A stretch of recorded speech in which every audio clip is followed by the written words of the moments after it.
What's up, everybody? How's it going? Welcome to Café LeBlanc podcast. Continuing here our what would I call this? The podcast series of Let's Talk Megaten.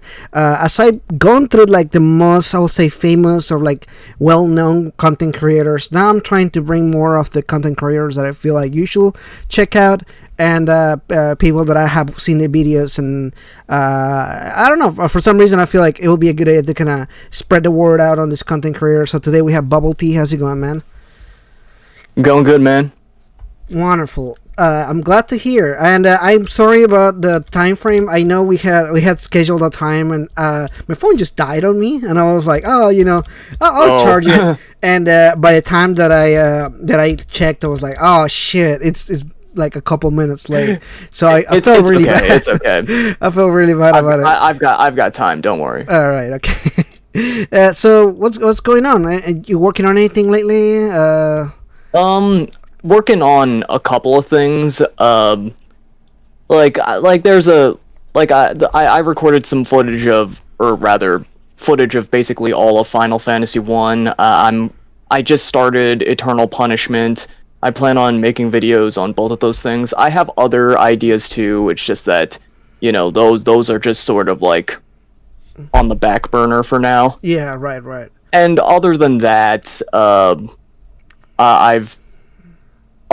I'm like, well, not at the moment, but I'm going to be like helping other people with stuff too, because I do edit for other people. Ah, pretty cool. Yeah, so a little bit of everything, right? Yep. I try to help people with like editing and stuff from time to time. Just like I'm just like so busy already with my own stuff, because I have 4 channels.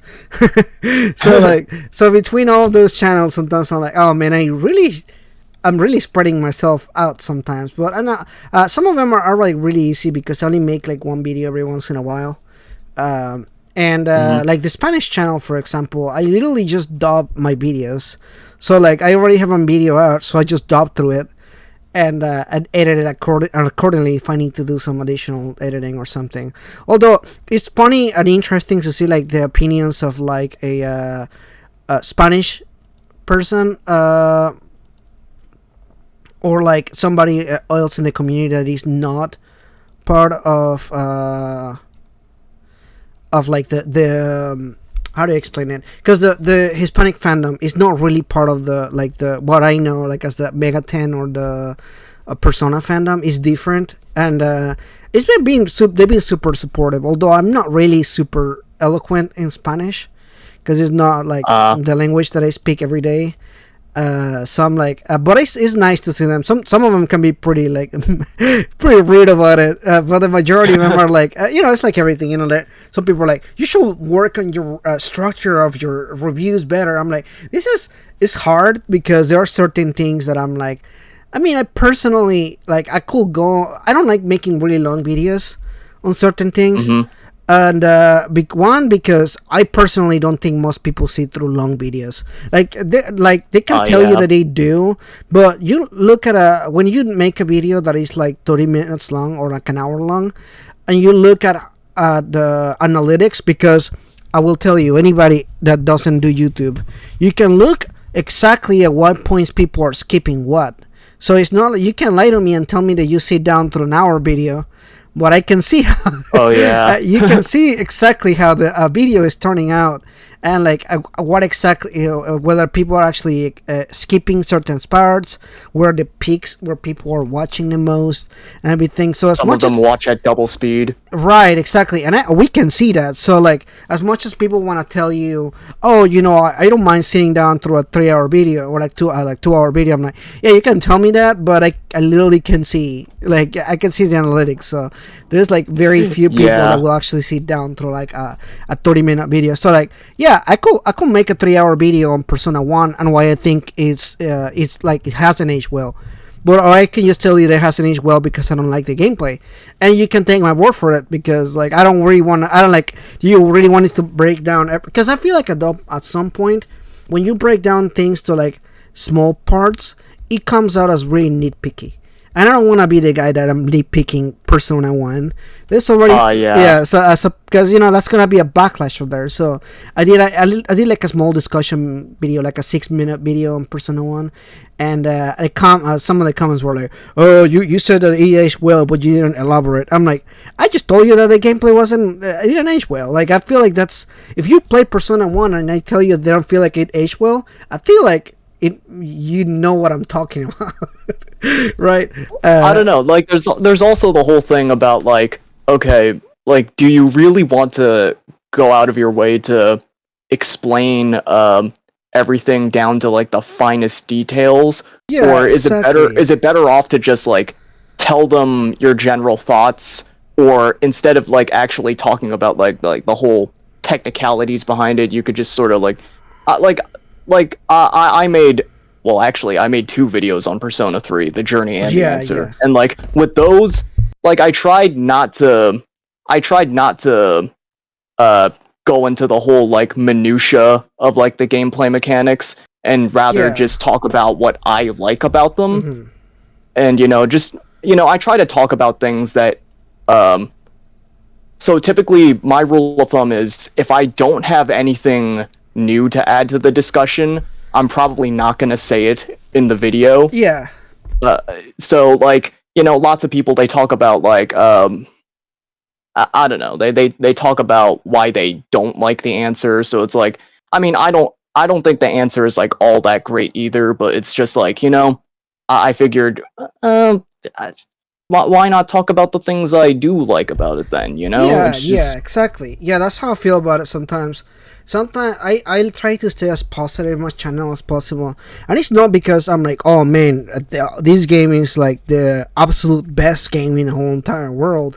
But also like when I have a negative view on a thing, I'm like, I feel like people to them is so black and white sometimes. Like either you love it or yeah. you hate it. Like there's no in between. And I feel pretty lukewarm about certain games. For example, Persona 5, I like it. I think it's a good game, but I don't necessarily feel like it's this masterpiece that a lot of people think is like the best world, the best game on the world, or like it changed RPGs forever. Or some people, and this is not like coming from like I don't hate Persona 5. I don't think it's a bad game or anything, but I can see like I'm able to separate like what I like and what I don't like, like, and I feel like the same way to all the games. Even my favorite game, which is Persona 3, like I'm like, I love Persona 3, it's such a good game. But when somebody's like, yeah, but the gameplay, I'm like, yeah, but the gameplay, but I still like it. Like I understand. Yeah. Yeah. Like just because I like something doesn't mean I'm not able to see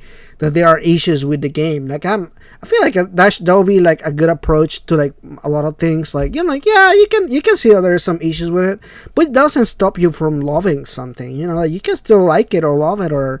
But I feel like so many people just to them the game has to be perfect, otherwise it's not good, and I don't know. Yeah. I don't even know how to approach that well, because I'm like, how do you do that? I don't know. I like to be pretty open on things. If it's good, I can still see some things wrong with it. I think I always try to do that. I don't know why. Maybe some people hate that I do that, but I feel like it's an honest way to look at things. I don't think anything's perfect. Yeah, like a perfect game will never really exist in my eyes. Like, I don't know. I look back at my Persona 3 video, the first one, and I think to myself, I think it's the I don't ones know. that I Like, see. I didn't really talk that much at all. Like, I think I might have like mentioned 1 or 2 issues that people take with the game, but then like for the most part, I just like talked about what I liked. And I to an extent, I feel like that just sort of gave off the impression that I think the game's perfect, but I don't. I don't Right, think right. like I've played Persona 5 like maybe 5 times on the hardest difficulty, so I should know better than anyone that like, yeah, the game's got issues, but like I don't know. That's not really what the video was about though, so that's why I didn't Yeah. talk about those things. Right. Yeah. And I think that's the like biggest the only thing. Yeah. sort Yeah. of negative, the only sort of negative-ish video that I made was the Innocent Sin video, and the whole point of that video wasn't even to be like, oh, Innocent Sin is like, overrated or whatever, because I don't really care if people like the game or not, because Right. I played through it. I can see why people like it. It just didn't really do it for me. Really, the point of that video was more so not so much that like the game is just like bad, because I really don't think it is. Like, moreover, the point was just sort of like, Persona 2 Innocent Sin has like a lot of the same sort of bullshit that the other Persona games have, but like other people, they just sort of view Persona 2 as like this super serious deep game, and it's just like that's just not how I personally saw it. Yeah. Yeah, and also like I think that there is an issue with the way that Persona 2 approaches like the story, because you also have the other part of Persona 2, which kind of adds it can either add to the experience or take away from the experience. That's always been my thing with duologies or game that have like a two-part thing, because you can, as much as you want to take a game for itself, like you always have like this other part of the game. So I'm kind of like, well, how do you really break this down? I was like, oh, I like this part of this game better than the other part, but truthfully the game isn't complete with you if you don't play both parts, so it's always gonna feel that hole there. I don't know, I feel like the game hasn't aged well either. I know whenever I say that, I'm like, oh well, that's a cope thing. You're coping. I'm like, no. I it's really hard to like break down everything that I feel that hasn't aged well, because to me, I feel like it's very obvious. You look at the way the game looks and plays, and even some of the way that they approach storytelling, and I'm like, yeah, but nobody's approaching storytelling in this anymore. It's not 1998 anymore, So like, I'm not being rude about it, but it's just things have improved over time. And when you look at games in the 21st century now, or like, in 2021, there is like a certain approach to RPGs that is very different. Whether you look at a Final Fantasy or a Dragon Quest or Persona or Shin Megami Tensei, every game has like evolved over time. Not only in like gameplay, because that's obvious, right? And graphics is also like, it's gonna be obvious. But the way storytelling is told, I feel like that's also like something that I personally like. But some people really like old games and how they didn't teach you things, how you had to figure everything out. And I'm like, I feel like it doesn't really add to the experience for me. If anything, it just makes me feel very confused. If I'm like sitting there, I'm like, I'm waiting for something to happen. I'm like, I don't know, this isn't. And I feel like over time, series evolve for a reason. Like that's what it means to like to not age well. Like you see a game 20 years ago and you see a game now, at least like it can be a remaster or it can be a complete new game on the series. You see that it's changed because there is a need for change. There's things that can always be done better. Going back to no game is perfect. And I like Persona 2. I think it's a great game story wise, but I do have so many issues with like first, like either from like a storytelling perspective or from like gameplay or like some other stuff and everything. So again, it goes back to people look at games and they're like, oh, either you love them or you hate them. But it's okay to feel lukewarm about games. Not every game is a 10 out of 10. Some games are legitimately like an 8 out of 10. And that's good. Or even 9 out of 10. Like doesn't mean they're bad games. It's just they see that as a 9 out of 10. And that's good, right? I feel like that's not a bad rating or anything like that. But not every game can just be this perfect masterpiece. I look like that with PlayStation games a lot of times. When a game is not a 9 out of 10, fans are acting like the game is trash, and I'm like, hey, the game it still has like an 8 on Metacritic, like an 80. Like that's not bad at all. It's still a good score. But because even like a 7 out of 10 isn't bad, at least in my book, because in my head like a 5 out of 10 is like 5 out of 10 is like playable. It's like it's as average as you can get without being like bad, and then like a 6 out of 10 is like slightly above average, and then anything like 7 or above, that's like, all right, that's like you're doing all right. Yeah, and I think that comes to like what numbers actually mean for like someone, because if you look at it from like a numeric perspective, like math, right, 1 through 10, right, 5 is average, it's not bad.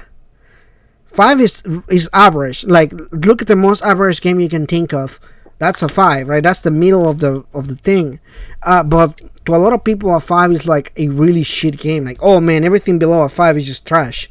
But really look at it, it's like it's not 1 to 5, or it's not 5 to 10. It's 1 through 10, right? So I think that there's a disconnect there. I think it may just be school.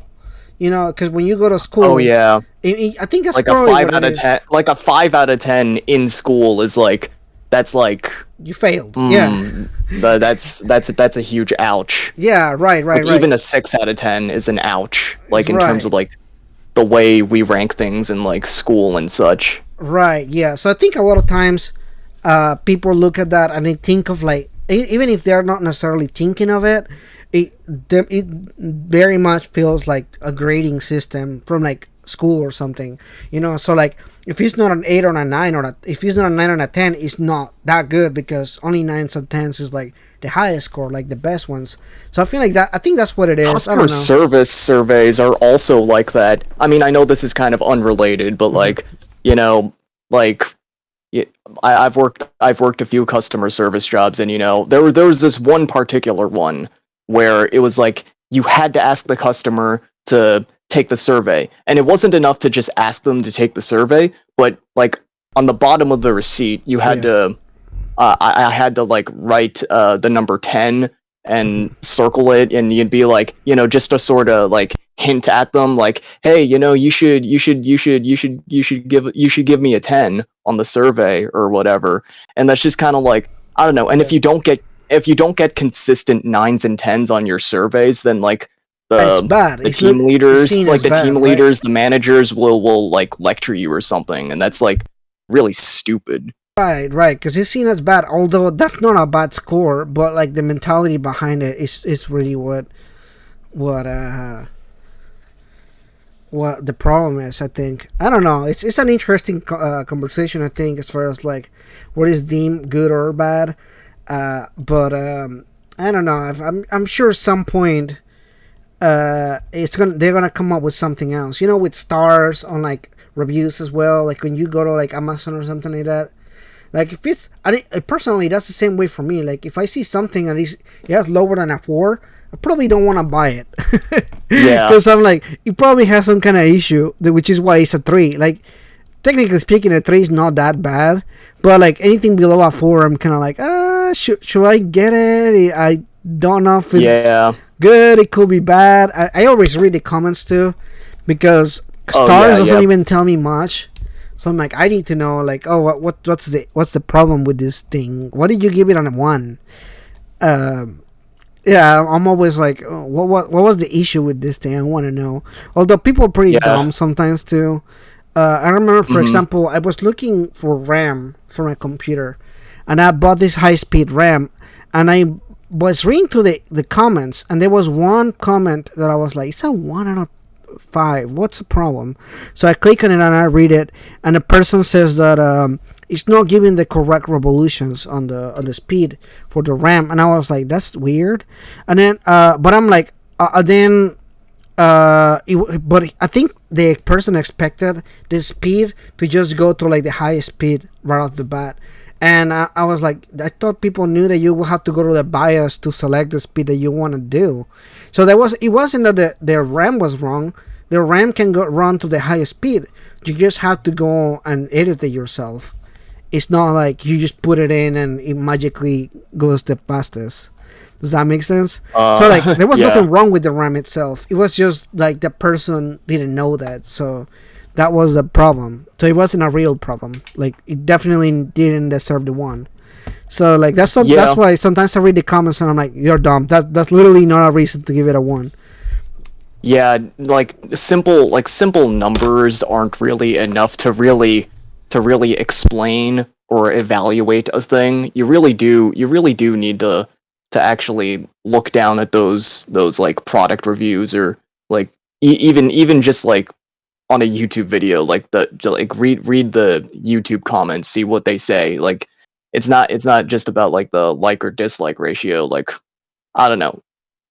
Yeah, I always rather get a mean comment than a dislike, because I want to know why you dislike the video. Like, is there something wrong? Did I do something wrong? And not necessarily, I'm using mean and in quotations, more like a negative comment, right? Like, some people do legitimately have something to say about your video, and some people just, straight up, there's this kid that goes into my channel, and I clearly remember this, where he starts with, I don't watch your video, or I didn't watch your video, but here's my opinion on your title. Like, he legit wrote like a whole paragraph, and he was just going off of assumptions because he did not watch my video. He's strawmanning 100%. Like, everything that he said is a strawman based on what he assumed my video was about based on the title and the thumbnail. Oh yeah, like I haven't gotten that type of comment. Well, obviously I've gotten stupid comments before, but like I haven't gotten any comments like saying that, oh, I'm just like, I didn't watch your video, but like I have seen those types of comments on other videos where they're just like, I came to dislike, comment, and then leave, and then it's just like, okay, good to good of you to tell us that. Awesome. Good to know. Yeah, I really don't get it. I don't get what the point is. I'm not gonna worry about it. I don't think it's important, but I do think that there is like a weird approach to that. Like, what's the point of doing that? Yeah, I'm not even like, I don't even care that much about like to dislike ratio, because like I don't know, because I feel like either way, it like or dislike, I feel like they both kind of have the sort of same, like the sort of the same weight to them, like in the grand scheme of things. For the algorithm, it doesn't matter like either way, it's a click. Yeah, to them it's just about the click and what they think the click means. You know, like the dislike. That's engagement. That's what it's called. Yeah. So it doesn't matter good or bad engagement. It's still engagement to YouTube. Like, it doesn't matter. So like, if you're trying to hurt any content creator by disliking the video, it really doesn't hurt them in any kind of way. If anything, it helps them, because to YouTube, that means that there's engagement going on in the video, so at least it's worth showing the video to people. That's how it sees it. So he doesn't really care whether it is bad or good. Maybe next time I get a dumb comment, I'll just sort of like, I don't know, like I'll just sort of like maybe I'll try to bait more replies out of them by entertaining their argument or whatever. I don't know, if they start coming at me with like, I don't know, because like I remember like I made a Sonic video, and like not a bunch of people, it was only like maybe 2 or 3 people were complaining that, oh, you were playing an enhanced version of Sonic 1 by Christian Whitehead, and that has like the spin dash or whatever, and it's like so like you're like, you can't really say anything about Sonic 1, and I'm just like, dude, like, I don't know, I explicitly state in the video like why the spin dash isn't that big a deal, and like I didn't even use it that much. The game doesn't really give you, obviously Sonic 1 wasn't designed around the spin dash, so they don't really give you that many good opportunities to use it. So it's just like, I don't know, my opinion of the game, because I've played the original Sonic 1, and it's like my opinion's not that different, or it's not different at all. Yeah, it's just kind of, I don't know, if I see stupid comments like that, maybe instead of ignoring them like a smart person should, maybe I'll actually just like, I'll try to bait more interactions out of them by being like, I don't know, replying something stupid and immature. Yeah, sometimes I reply to them. Sometimes I can't bother because I'm too busy. And then the biggest thing is I get a lot of people. Sometimes some of the comments are extremely long. They're like paragraphs and paragraphs or whatever they're arguing. Oh, yeah, the essay comments. And I'm like, man, I promise you, like, I really would like to give you the attention of the world to really pay attention to your comment, but I cannot bother to sit down through it because it's really long.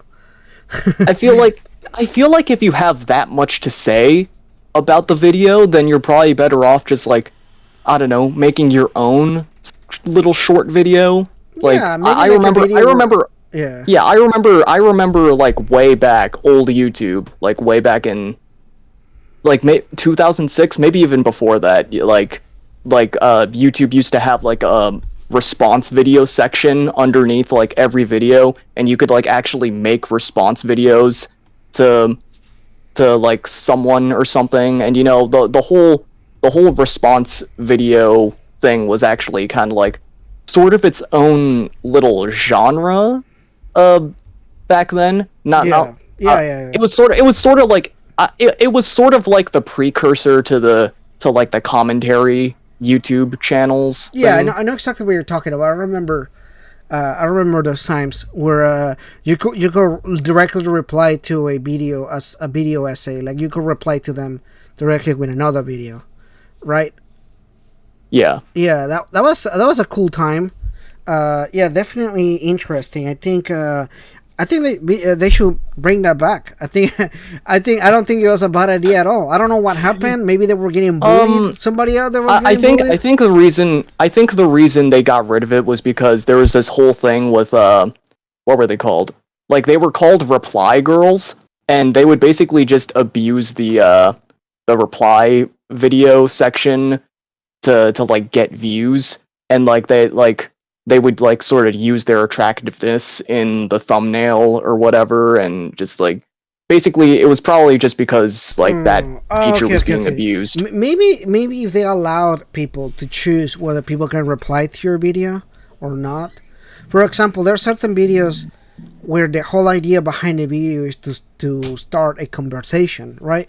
Or maybe Mhm. like if you could reply to a video, let's say like there is like a new trailer for like like Super Smash, you had the Sora reveal, right? So if you could Yeah. reply to that video with your reaction, so maybe that will help also with like views and stuff because people want to see the reactions and stuff. So I'm like, oh, people are replying to that particular video with uh, reactions and stuff like that.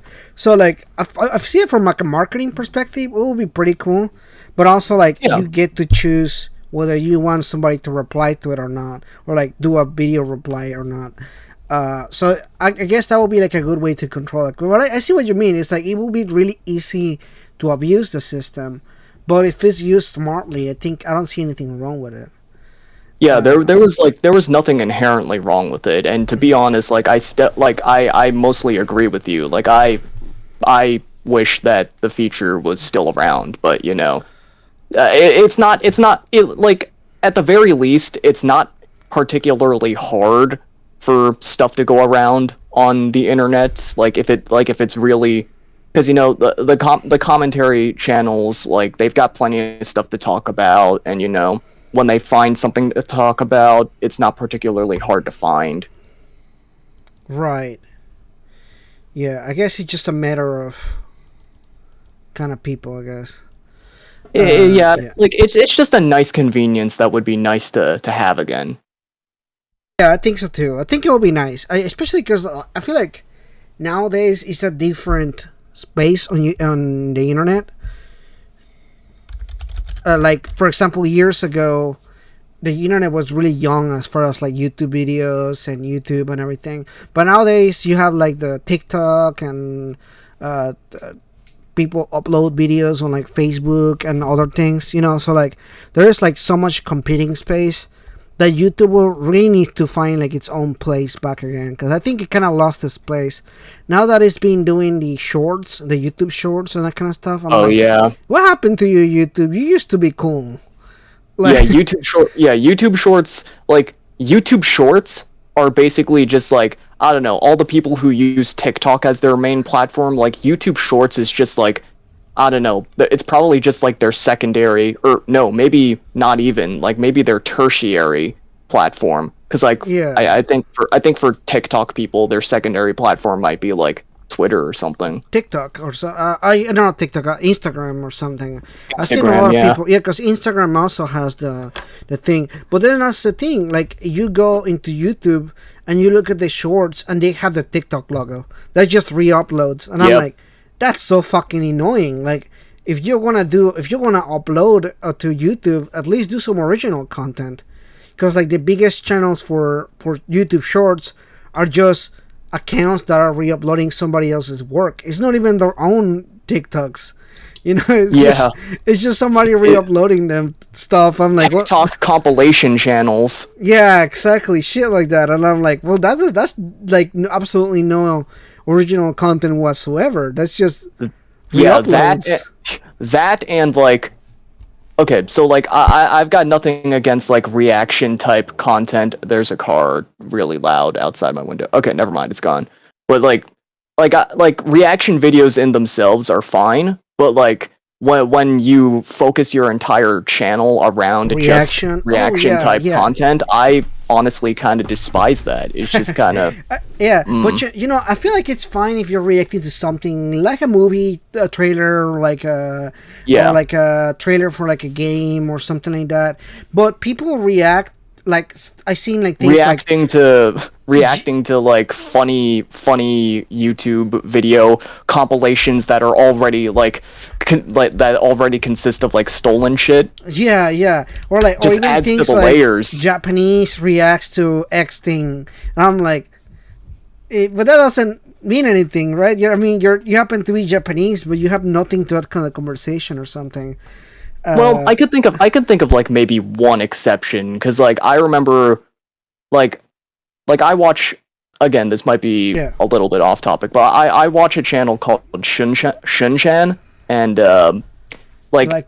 his very first videos were reacting to Filthy Frank. And you know, the thing is, the Japanese perspective on how they view Filthy Frank is interesting, because Filthy Frank is he's half Japanese.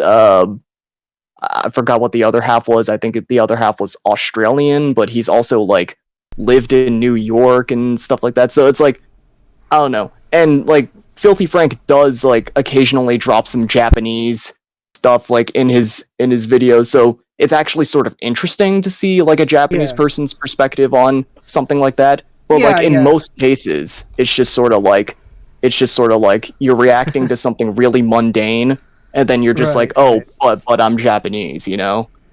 Yeah, somehow makes it better. Frank, there is a lot of people that are Japanese that react to Filthy Frank. Like that's one of the things that you just type Filthy Frank Japanese reaction, and you'll see so many of them. That is true though. Yeah. So like if it was just one, you'll be like, oh, okay, that makes sense, right? But there are entire channels that have multiple videos just in reacting to Filthy Frank videos. So like that, at that point, you're like, well, when you're just reacting to Filthy Frank videos, just like, so like, I don't know. At that point, you're just really making a career on like somebody else's back channel. But at the same time, I get it, because it's like maybe there is like an audience for that. And I'm sure there is, because there's a lot of abuse on those videos. But you also look at other channels like I guess like the drama, like YouTube drama and stuff like that. Oh yeah, I don't really watch that kind of stuff, but I see it recommended sometimes. And like sometimes they're discussing stuff on somebody else's that I don't know. So I'm like, I don't know what this is. Like like I don't know who these people are that they're talking about. That happens to me a lot, and I don't really know who they are, but I'm not even interested either. I guess I'm not really the kind of person that is interested on people's lives. Because YouTube drama, a lot of it, not all of it, but like a lot of it just kind of feels like, I don't know. It's like what are we in high school again? It's just like a lot of it just seems really really petty. So it's just like, why are you even like beefing over this or making a big deal out of it? Right.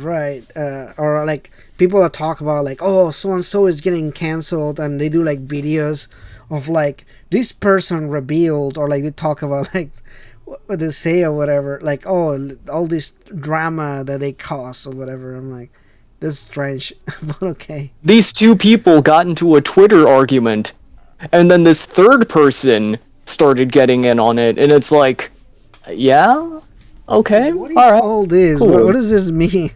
Yeah, I don't know. I sometimes I see it, I'm like, why? But I don't know. Again, that's part of there is an audience for that, and people care about that. So Oh, and just to be clear, the person that I was talking about before with the Filthy Frank videos, those were just yeah. like some of his earlier videos. Like Oh, he makes much more nuanced content now. I don't know. I don't know who you're referring to. I just happened to have seen a lot of people that react to Filter Frank. So like other Yeah, channels that they yeah. just always reacting to something like they react, Mm-hmm. channel obviously, but there are a lot of them that they react to a lot of stuff. I don't know. There's some people interesting. There are people that are really interesting that I see why people will like to react and that kind of stuff. Like people like the channels that talk about like Chris Chan or shit like that. I'm like, okay, Oh yeah. I see it because there's a lot of appeal to like to talk about a character like Filter Frank because they're really interesting. The kind of videos that they do are so weird that you're kind of like. Uh, it's interesting to see somebody's perspective on it. So I get it. I just don't know, like, as far as like content wise, like, well, like I don't know. Not all content is created equal, if you will. Yeah. Yeah. Yeah. But yeah, I mean, there are people that do videos where they just upload gameplay, or like they do all kinds of other stuff like mods on stuff. So I don't know. It's cool. I think it's interesting, but I'm just not a big fan of that kind of stuff. I like research videos where like they discuss in a subject and they go really in depth and everything. Because I have a long drive. It's like an hour and a half. So like I have time to sit down and listen to like a whole research video on like some kind of subject or something. So Yeah, so like video essays and such. yeah, not necessarily video essays, more like uh, for example, I watch a series on I think it's like a BBC channel Oh that do yeah, it's called yeah. Space Time, and Like basically documentary type stuff. not necessarily documentary. It's more like informative. Like they do, Oh like yeah, they'll yeah. do, for example, a video on the speed of light, and it just kind of break down how it works and like the physics behind it and everything, or quantum physics, and they'll just like it's like some of the videos can be like 2 or 3 hours long, and they just like talk about black holes and how they work and what like what's the science behind it and things like that. And I just sit through the videos and kind of learn about science or some subject. That's not the only subject that I watch, but like that's just an example. Because a lot of them are really interesting, but I like to learn more about like stuff. I don't know. Maybe that's just my kind of content. I know some people Yeah, have that's like cool. other kind of content they looked at. There's a channel that talks about flags, the history of flags and that kind of stuff, and I like culture and like how culture ties into like specific flag or something like that. And it's I'll learn so much about that. I'm like, oh wow, that is so cool. Like I have so much information that I know now about the subject. I probably don't need to talk to about it with anybody, but I think it's pretty cool. Yeah. So yeah, but yeah, I seen video essays too. I watched a couple of them about film or TV shows or something like that.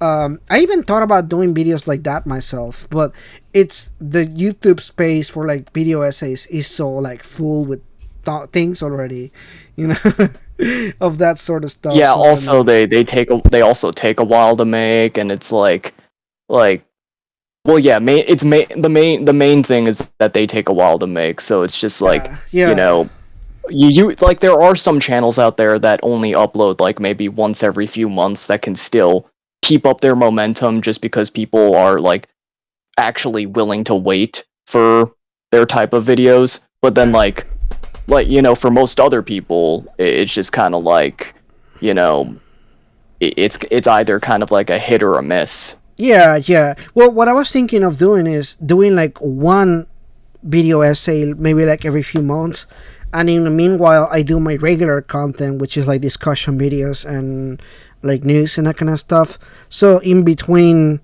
a big video, I have smaller videos, which is kind of I'm working on this one video for like the last 2 months, and I'm still doing research on it. So, but as I'm doing research, I'm just putting, writing more into the main essay and everything. But who knows? It's gonna be ready maybe in like a few months. But I'm like, I still want to Yeah. do it. I just have the idea in the back of my head, and I'm like, now that I have the idea, I really feel like I need to talk about it. Like I need to get through it and everything. So that's my plan. But maybe someday I'll finish it. Yeah, you have that one idea in your head, and you're just like, oh, I gotta like write that down, and I'll get to that like one day. It'll be a Right, thing. right, right, exactly. So that's the plan. I'm trying just to do it, and maybe we'll get to do it eventually. I'm excited. I really want to do something. Although now I'm been thinking about doing more. I was telling you earlier with the collabs and stuff like that.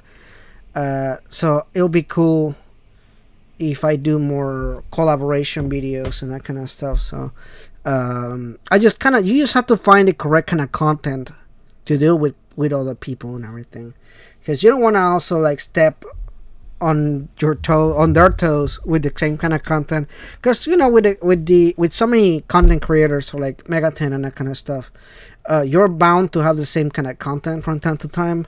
And it does Hmm. happen where I have a video and then somebody else has a video and it's a very similar type of video.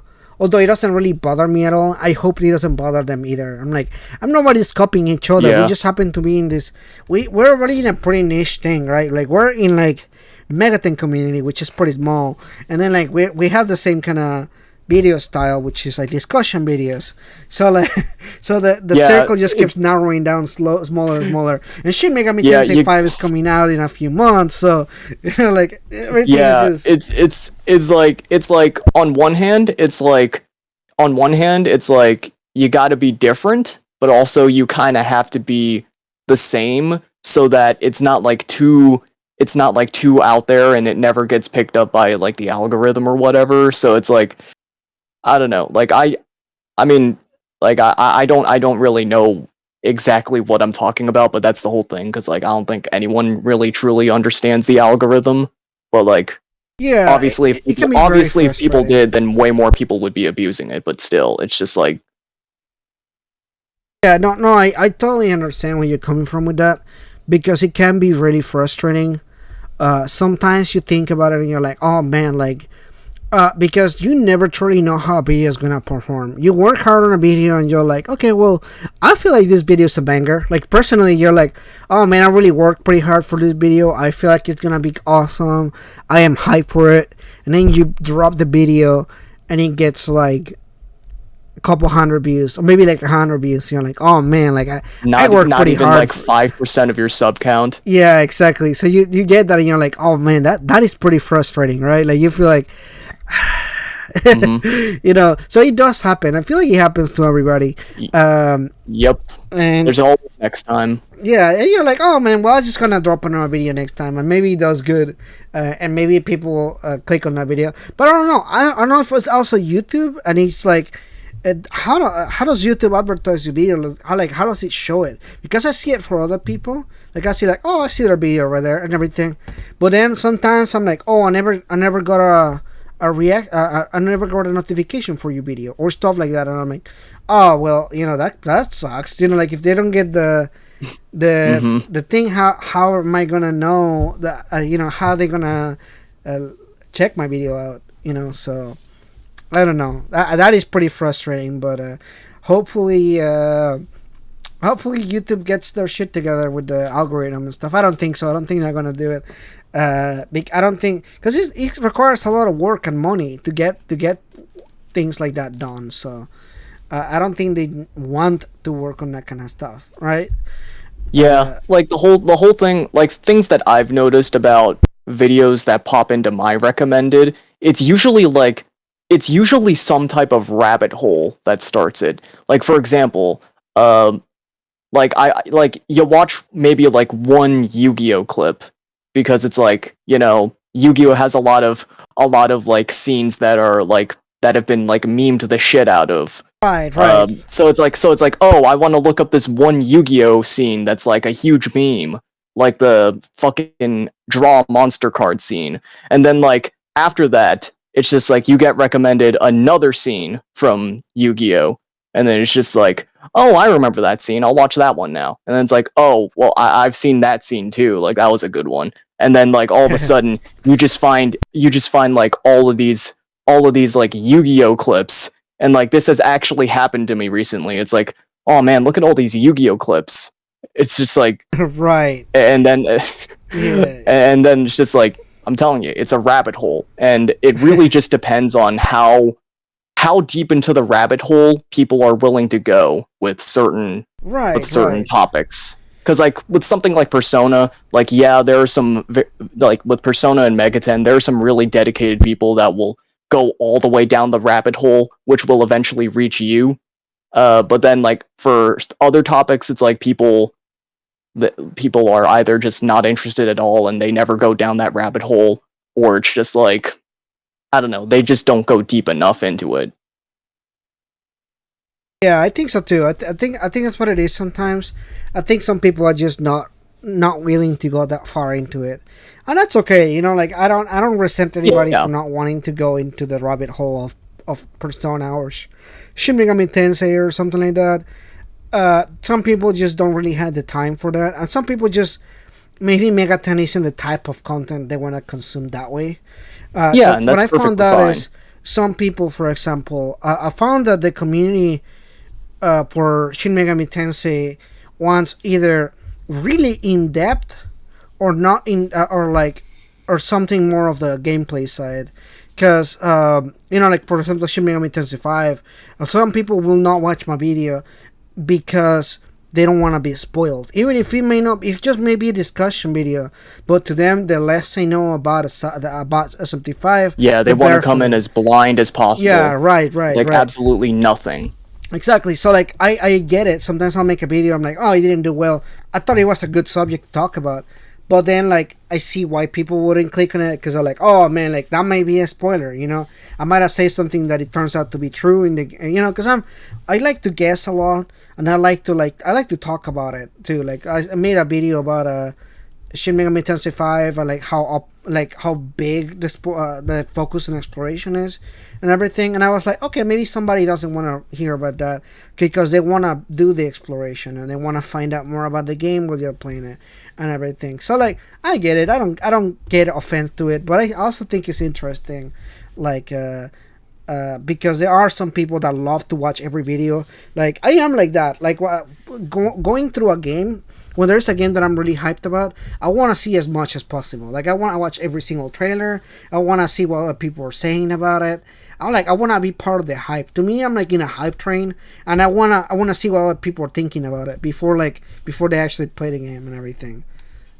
So maybe like I'm in the other spectrum of like Yeah. So that's me. That's what I want to see. I want to see everything. And then there's me, who doesn't really like, I don't know. The thing about me is that I really don't care too much about spoilers. I don't know. It's just like the only I mean, okay, at least like when it comes to Megaten games, like the only game that I kind of came into like already spoiled was Persona 5. Everything else, like I came into like 3 and 4, I came into like like completely blind. Oh yeah. And then Nocturne, it was just kind of like, like I've seen a little bit of gameplay for Devil Survivor. That was also completely blind. Q games was those weren't blind, but like I still Yeah. came out and enjoyed them. So it's like, I don't know. Spoilers have never really been that big a deal for me. I guess it really just depends on the game, and just like, I don't know. Yeah. It's like, So what was your first game? first Megaten game or video game period. Yeah, first Megaten game.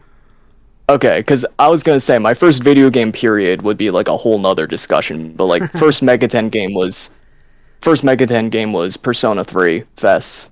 Oh, okay. What was that like? How long ago did you play the game? So okay, so I first heard of the Persona series when I started seeing like these videos in my recommendations about Persona 5, and it's like, I don't know. I watched like maybe a couple short clips of it, nothing too big, and I was like, oh, this game looks cool, looks stylish. Um, but like I just sort of kept it in the back of my head. But then like this was during my freshman year of college, by the way. So Oh like yeah. and then like I was kind of already, hooked on another series, Kingdom Hearts at the time. Like I was really starting to get into that. Um but then like as I was just sort of like chilling with my friends one time, my friend next to me was on his laptop. He was emulating Persona 3. I saw that all out attack animation. I was just like, "Oh, that looks cool. What game is that?" And then he just told me, "Oh, that's Persona 3." And I'm like, "Oh, Persona. I think I might have heard of that." So Yeah, yeah. I didn't own a PS4 at the time, so it's just like, Persona 5 that can wait. So, but I do have a laptop that's powerful enough to emulate PS2. So I was just like, all right, cool. I'll try this Persona 3 game, and like, I that's basically how I started going down the Megaten rabbit hole. Oh, okay, okay. So you started with Persona 3 and then went to Persona 4 and then Persona 5? Uh, okay, I'm trying to think. 3, 4, and then I played Devil Survivor, um, the Q games, Nocturne, and then I played Persona 5 Royal when that came out, Yeah. because at that point I did get a PS4 from someone. Mm-hmm. Um, and then after that I played Persona 1. Um, Mm. and then Persona 4 Golden came out on Steam. I played that, and then I played Innocent Sin. Oh, okay, okay. So a pretty interesting variety of games. They're pretty cool. That's awesome. Did you ever think you were gonna like the games as much as you did, or did it come as a Um, surprise? You're like, oh man, that looks good, and then you ended up loving the game, or is it kind of like a work in progress? okay, so I didn't expect to like Persona 3 and 4, uh, mostly 3, but like I also enjoy Persona 4 a good bit.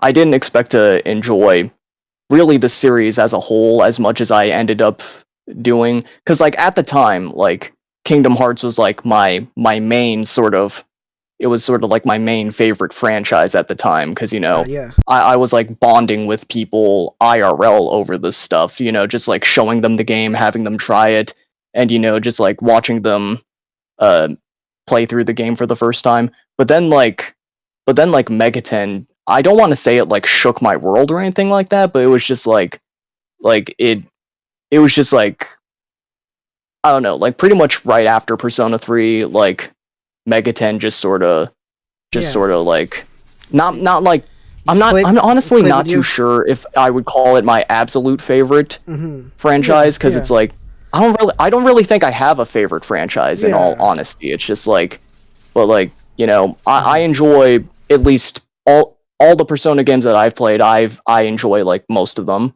So it's Yeah. like, and like even like the only mainline games that I've completed are Shin Megami Tensei 1 and Nocturne. I've played a little bit of 4 but never finished it, but like even just like, I don't know, a lot of I don't know, there are a lot of games that I just want to eventually get down to playing too. It's just, and I guess not many franchises really do that for me, I guess. Right. I understand that. Yeah. Yeah. No. Every game is. There are some franchises that I see them and I'm like, that's cool, but I also don't really feel like I really wanna put my effort into playing it anytime soon. And it's not because I think they're bad franchises or anything. It's just that the level of Yeah. appeal is just not there for me too much. Like I feel like I'm in a sense I'm kind of well to for one I love the Persona franchise, but it isn't like or the Shin Megami Tensei franchise. But it is actually not my favorite franchise of all time. But I still really like it, and those videos do good, and I love talking about Megaten. But it's been interesting to see like how people react to things and uh, what people like about the series and everything. But for example, one thing that never really clicked with me, it's the dating sim aspect of the game because I don't really think they do a good job at it. I played actual dating sim games, and I think that it's really lacking on the dating aspect. Like if you're somebody that has played visual novels or that has played Oh yeah, dating sim games, you know Persona lacks a lot on the dating sim aspect, and that's not a knock that whatsoever. is actually yeah, that's actually a topic that I wanted to make a video about actually. Like Yeah. Persona's not really, at least like at least by my standards, I don't really Right. consider Persona to really be a dating sim. Right. Like And it's just although a lot of people see it like, oh, Persona has so many waifus and everything. I'm like, yeah, but it's not really well done. Like, to be honest, like, and that's just not a knock on Persona because I still love the series, but I never played a Persona game because of the waifus. I've never been like, oh man, all those girls that I'm gonna date in this game. Like, frankly, just playing Persona just for the waifus. yeah, like Like I yeah, not one of those types of people. right. And like I see it, I'm like, and look, there are games out there like dating sim games, like eroge. There's like so many type of games in the genre that do such a good job as like the actual dating simulator thing, or like the if you want like the more sexual like the eroge games that do that, or like if you go like if you like the visual novel type, there are games that do a much better job than the visual novel types. Sure, Persona adopted a lot of these things, but it sure as hell isn't the best on that aspect. So like I'm not like, so every time that I see an argument about it like that, I'm like, you never played a dating sim game because I just Yeah, know because yeah. yeah, Persona's like I don't know, like the quote unquote dating aspect of Persona is actually very superficial. Like like for the most part, it's just sort of like it's like a sort of social sim, and like they're there with consisting of like a bunch of different subplots that are like split up into 10 ranks or something Right, type thing. right. But I mean, like, yeah, you look at an actual dating sim. The game itself is around like the dating aspect, right? So there's like so many layers to the characters, like the interactions with them, what kind of answers, the branching conversations that you have with these characters depending on your answers, and that's one thing that I feel like, whether it's a dating sim or a visual novel or anything of the sort, the game lacks on because there is no branching conversations. You do, like, for example, you can say 2 or 3 different answers on any of the Persona games, and then the character may react the exact same way regardless of what you just said. So like Mm-hmm. that's like what I call the illusion of choice, because a lot of the times when Yep. you're doing a thing, it makes you feel like you're doing, or like you're playing a visual novel, but in reality, like, it's not. It's just, it makes you feel like you are. And I don't. And again, I'm not knock on Persona because I love the series and I talk about it all the time.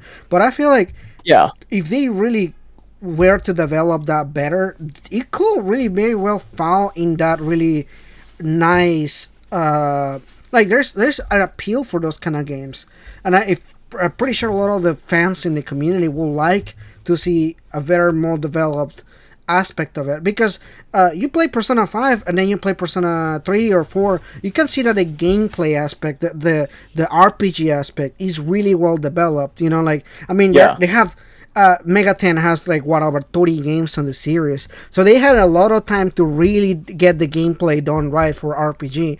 But Persona has a lot of parts of the gameplay. It has the visual aspect of it, where you like have these conversations with different people, and you have these relationships with them, and then you have the dating scene aspect of it. So why not work on those aspects and really make them something that makes fix more wholesome, or it really like adds more to the experience? Because at this point, I don't really think it adds anything to the experience. When you date somebody in the game, it matters nothing, because they don't know that you're dating them. Yeah. Like, that's one thing that always pissed me off. It's like you're dating someone, and then the conversation is like, "Oh, we're such great friends," and like the power of friendship and everything. I'm like, "Yo, yo, It's never it's we're never dating." acknowledged throughout the Yeah, story that you're dating exactly. someone. Yeah, exactly. Or like they're doing this kind of they're hanging out and they're having like the bro moment. You're hanging out with your bros. Like I think Persona 3 does that, where like Yosuke and Kanji, they're having like this conversation about like girls and everything, and they're like, I'm like, I have a girlfriend, dude. Like they're like having this conversation, but you don't even get bragging rights about it. Like this is the perfect moment where dropping that you have a girlfriend will be such a good like bragging moment for like a bro conversation or anything. But you can't even tell them that you have a girlfriend. You have to be like part of the loser group that has no girlfriend or something. Because that's a big thing on Persona 4. Like you're hanging out with your bros, like, oh, we're gonna go pick up girls in the other city, right, or whatever, with a motorcycle and everything. And you're over here already dating Yukiko. It doesn't really like, especially for Persona 4, it wouldn't really make sense for anyone to like not tell the rest of the friend group that, oh yeah, I'm dating this person. Right. Like maybe I don't know, like in Persona 3, like everyone just sort of minds their own business, so it's kinda I guess it sort of makes sense. And even then, like in Persona 3 there was at least some sort of penalty for choosing the wrong answers and stuff, because like with the whole reverse social links thing. Dude, I wanted to go back so back. I feel like I said that in a video and people are like, oh, are you stupid? That's such a bad mechanic. I'm like, no, it's such a great mechanic. It's such a good mechanic in a game where like, well, because your choices actually matter. What you tell the people because it's like matter. It's like if you're being an asshole to your friends, then they shouldn't just take it. Like they have every right to get mad about it, and like like you want to make a set of believable characters, then make it actually feel like they have standards. Now granted, the way Persona 3 implemented the reverse social links was also kind of like it was pretty superficial, like in the grand scheme of things.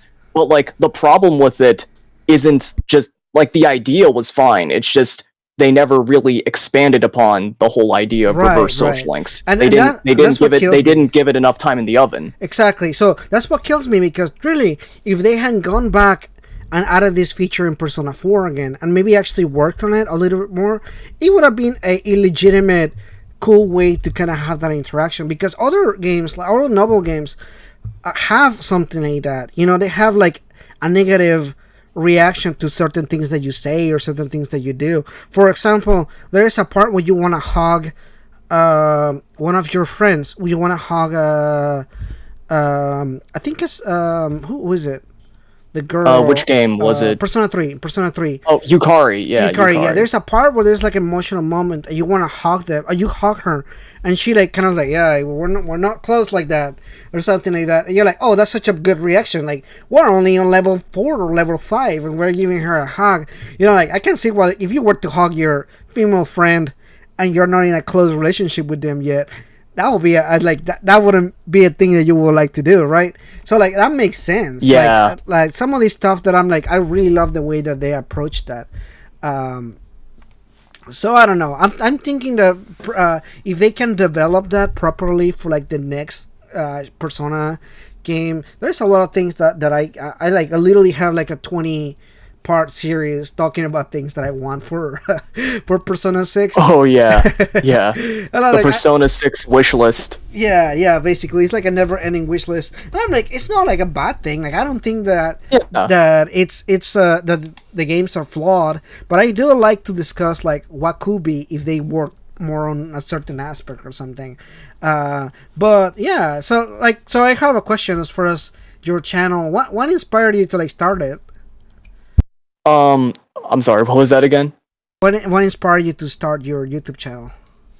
Okay, well, I'm trying to think. So I had the account open since like March of last year, but I didn't start uploading until like July. This was like the summer after this was like, I'm trying to think. So the pandemic started in like March of last year, and then like this is July, so it's been like a few months since it started, and people are still like kind of all inside. I see a bunch of people popping off on YouTube because of the whole pandemic thing, because they got more time, they start making videos, and then they start popping off. and I'm like, hey, you know what? I got nothing better to do, so I guess I'll give that a shot too. And uh, my first video, um, it took a little while to take off, but it did eventually become like one of my more popular videos. And like, I don't know, from there it was just like, you know, I'm like, oh wow, people actually want to, like, are actually interested in what I got to say about things. So Yeah. I was just like, all right, I'll just start making videos on more topics, and it just sort of became like a, not really consistent, because like my upload schedule is non-existent. So like, not like a consistent thing, but it just sort of became a hobby. And like, now it's still mostly just a hobby, but it's something that I'm very passionate about, something that I do want to dedicate more and more time to as time goes on. And uh, and in terms of like other channels that like inspired me, um, trying trying to think. I think one of my initial inspirations was Cybershell. And if you're into Sonic the Hedgehog, then you definitely know who Cybershell is. But if you don't, Cybershell, he talks primarily about Sonic, but like he also talks about other things, like old internet stuff, like the whole Operation Soda thing. Mm. If you know, you know. If you don't, that's fine. Um, Yeah, I don't know. mostly just like his type of humor is like, I don't know, like I like his type of humor is kind of like, that was one inspiring aspect for me. Yeah. And just to name one more, another channel like Nitro Rad, he talks mostly about platformers, but like just like sort of his sort of more optimistic approach towards looking at games, trying to you know shill for the little guy, Yeah.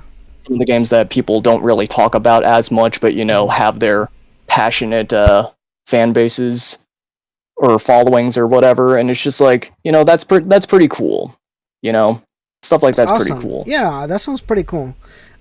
Yeah, I'm a fan for different kind of channels. I feel like I like it when people like think outside of the box, or like they have like interesting channels that you don't really see often.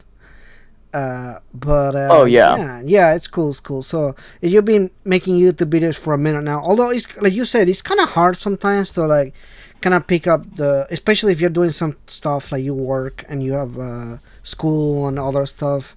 It's just hmm also hard to kind of just do other things. I think some people just don't realize like how much work goes into a YouTube channel sometimes. yeah, And it's not even just like the editing, but also like the researching, getting the footage for the video, writing the recording, script, that writing. part that Like part always fucking kills me, dude. That's like the hardest part for me. yeah, yeah. Although I'm not actually much of a script writer. Most of my videos are literally I just turn on the camera and go on. But Oh, I'm lucky. Like, I'm I wish I could do that. I know some channels are just able to turn on the camera and talk. I can't. I just can't. Yeah, so like that's pretty much what I do on that end. Although I'm working in some videos that I do more of the writing stuff and everything. Because there are some subjects that I can just talk forever. Like the first podcast that I had was about Persona 5 Rojo, and it was like 5 hours long. So like, Oh, so there's some some things that I can just talk about for a really long time. We like no prep time, just like okay, we're talking about this today. Something is like okay, well, I guess I can just talk forever. Uh, but there's some things that I'm like, oh man, I really don't have a lot to say about it, because I don't really want to make a video that is too similar to a different video, to the point that I'm like, well, what's the yeah. point of making I a get video that that. is like so similar to the other one?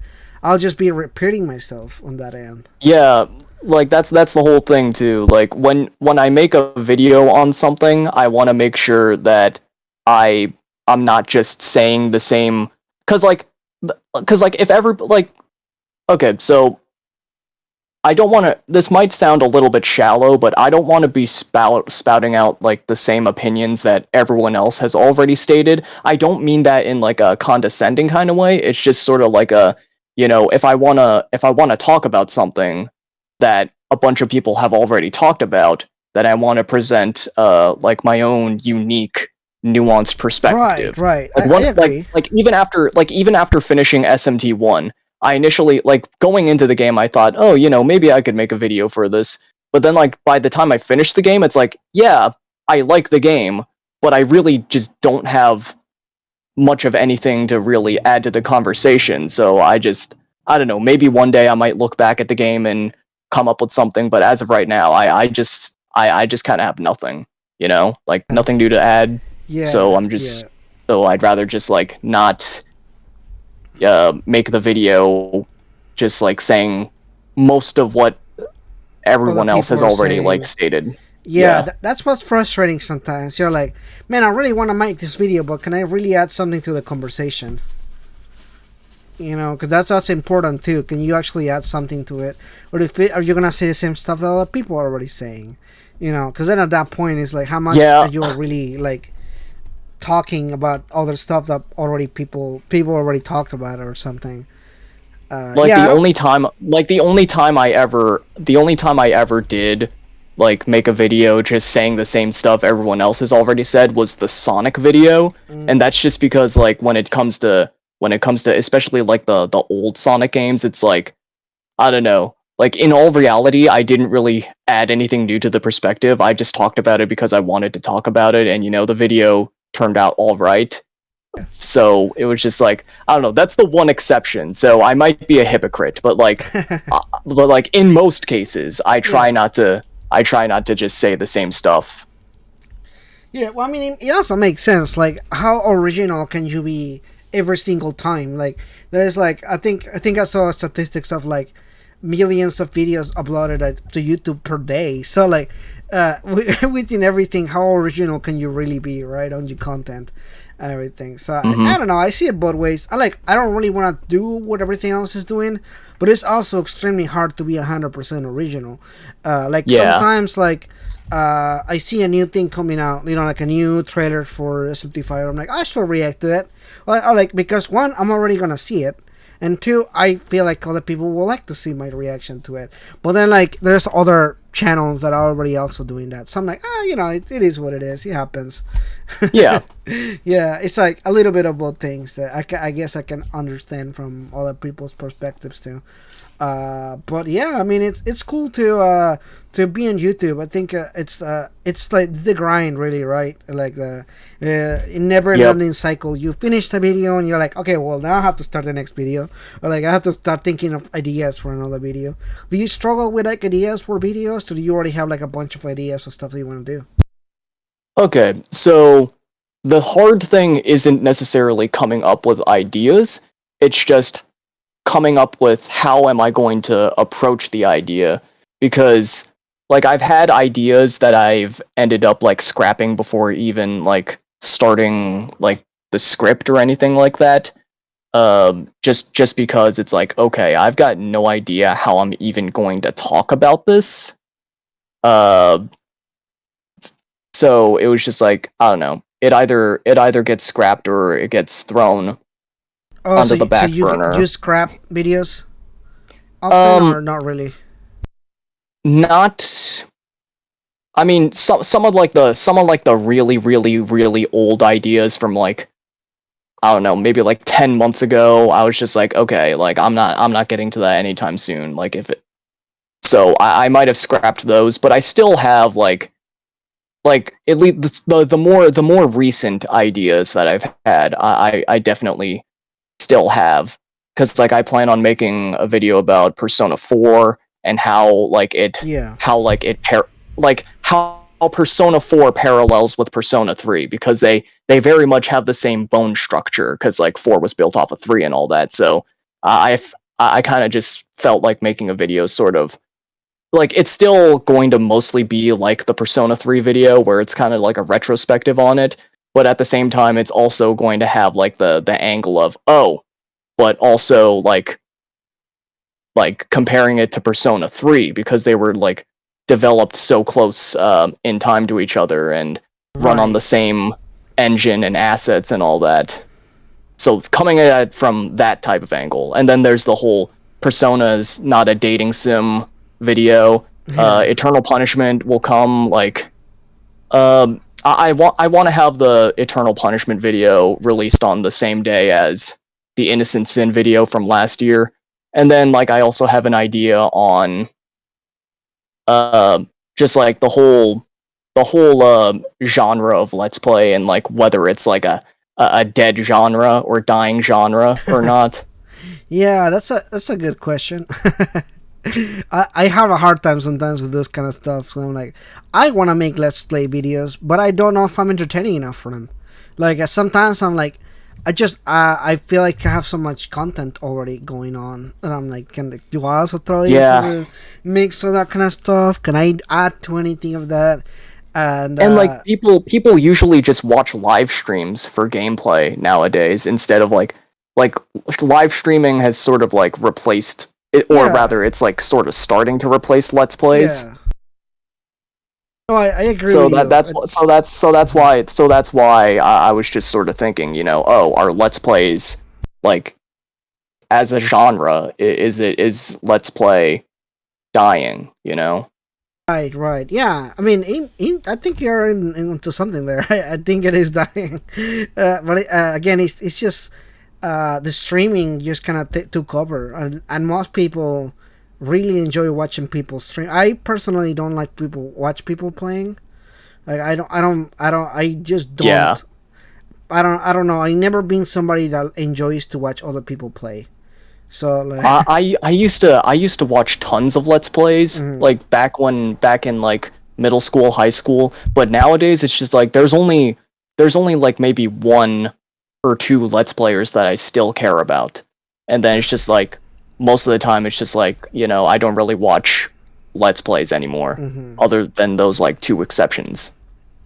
Yeah, yeah. I mean, it makes sense. I like to one like, I just don't really have the time to like either I play the game or I watch somebody play it, and like I don't really enjoy the action of watching somebody play a game.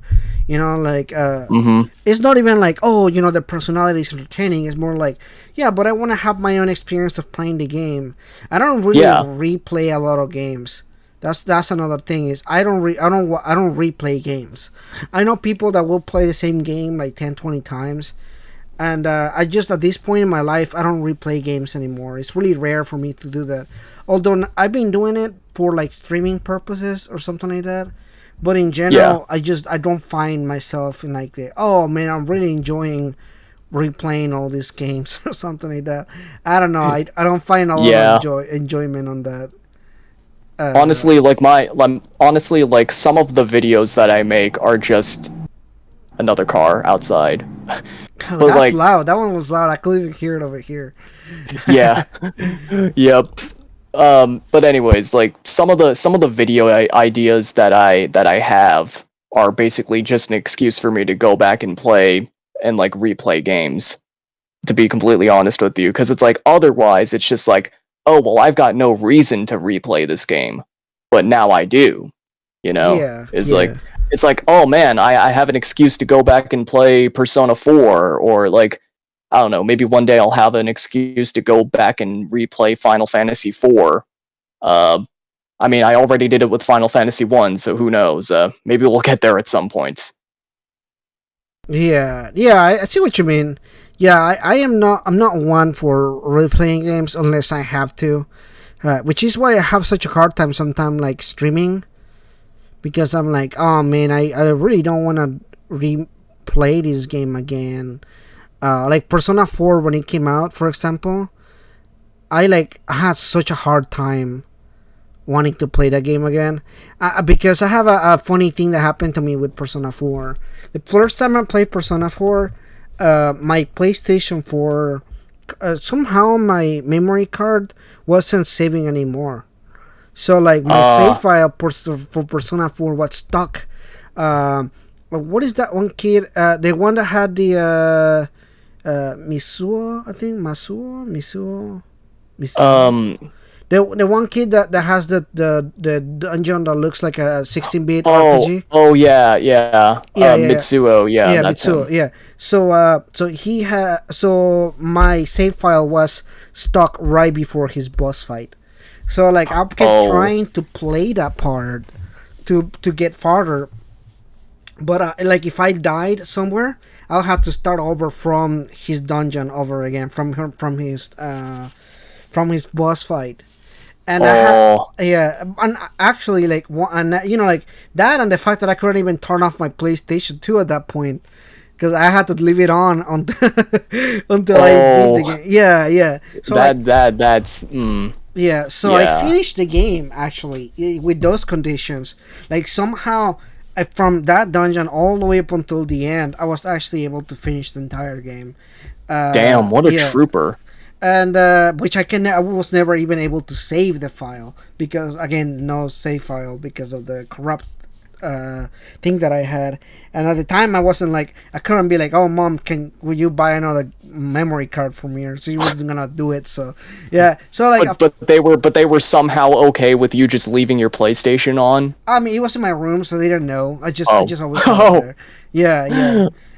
Lucky. So when the PS3, when I actually got a PS3, not when it came out, when I got it, there was a thing where it could clone your save files. It could clone your memory card into a digital memory card in the PS3, which I was actually able to pass that my save file to the PS3, and it wasn't corrupted at that point on the PS3. So that was cool. But yeah, so I went back and I was gonna play it again because I was like, because I felt like I missed the experience of like the true ending and everything. Because I just wanted to finish the game, so I never got the true ending on the original PS. Oh, so you Before. got the bad ending? Yeah, no, not the bad ending, but like the good ending.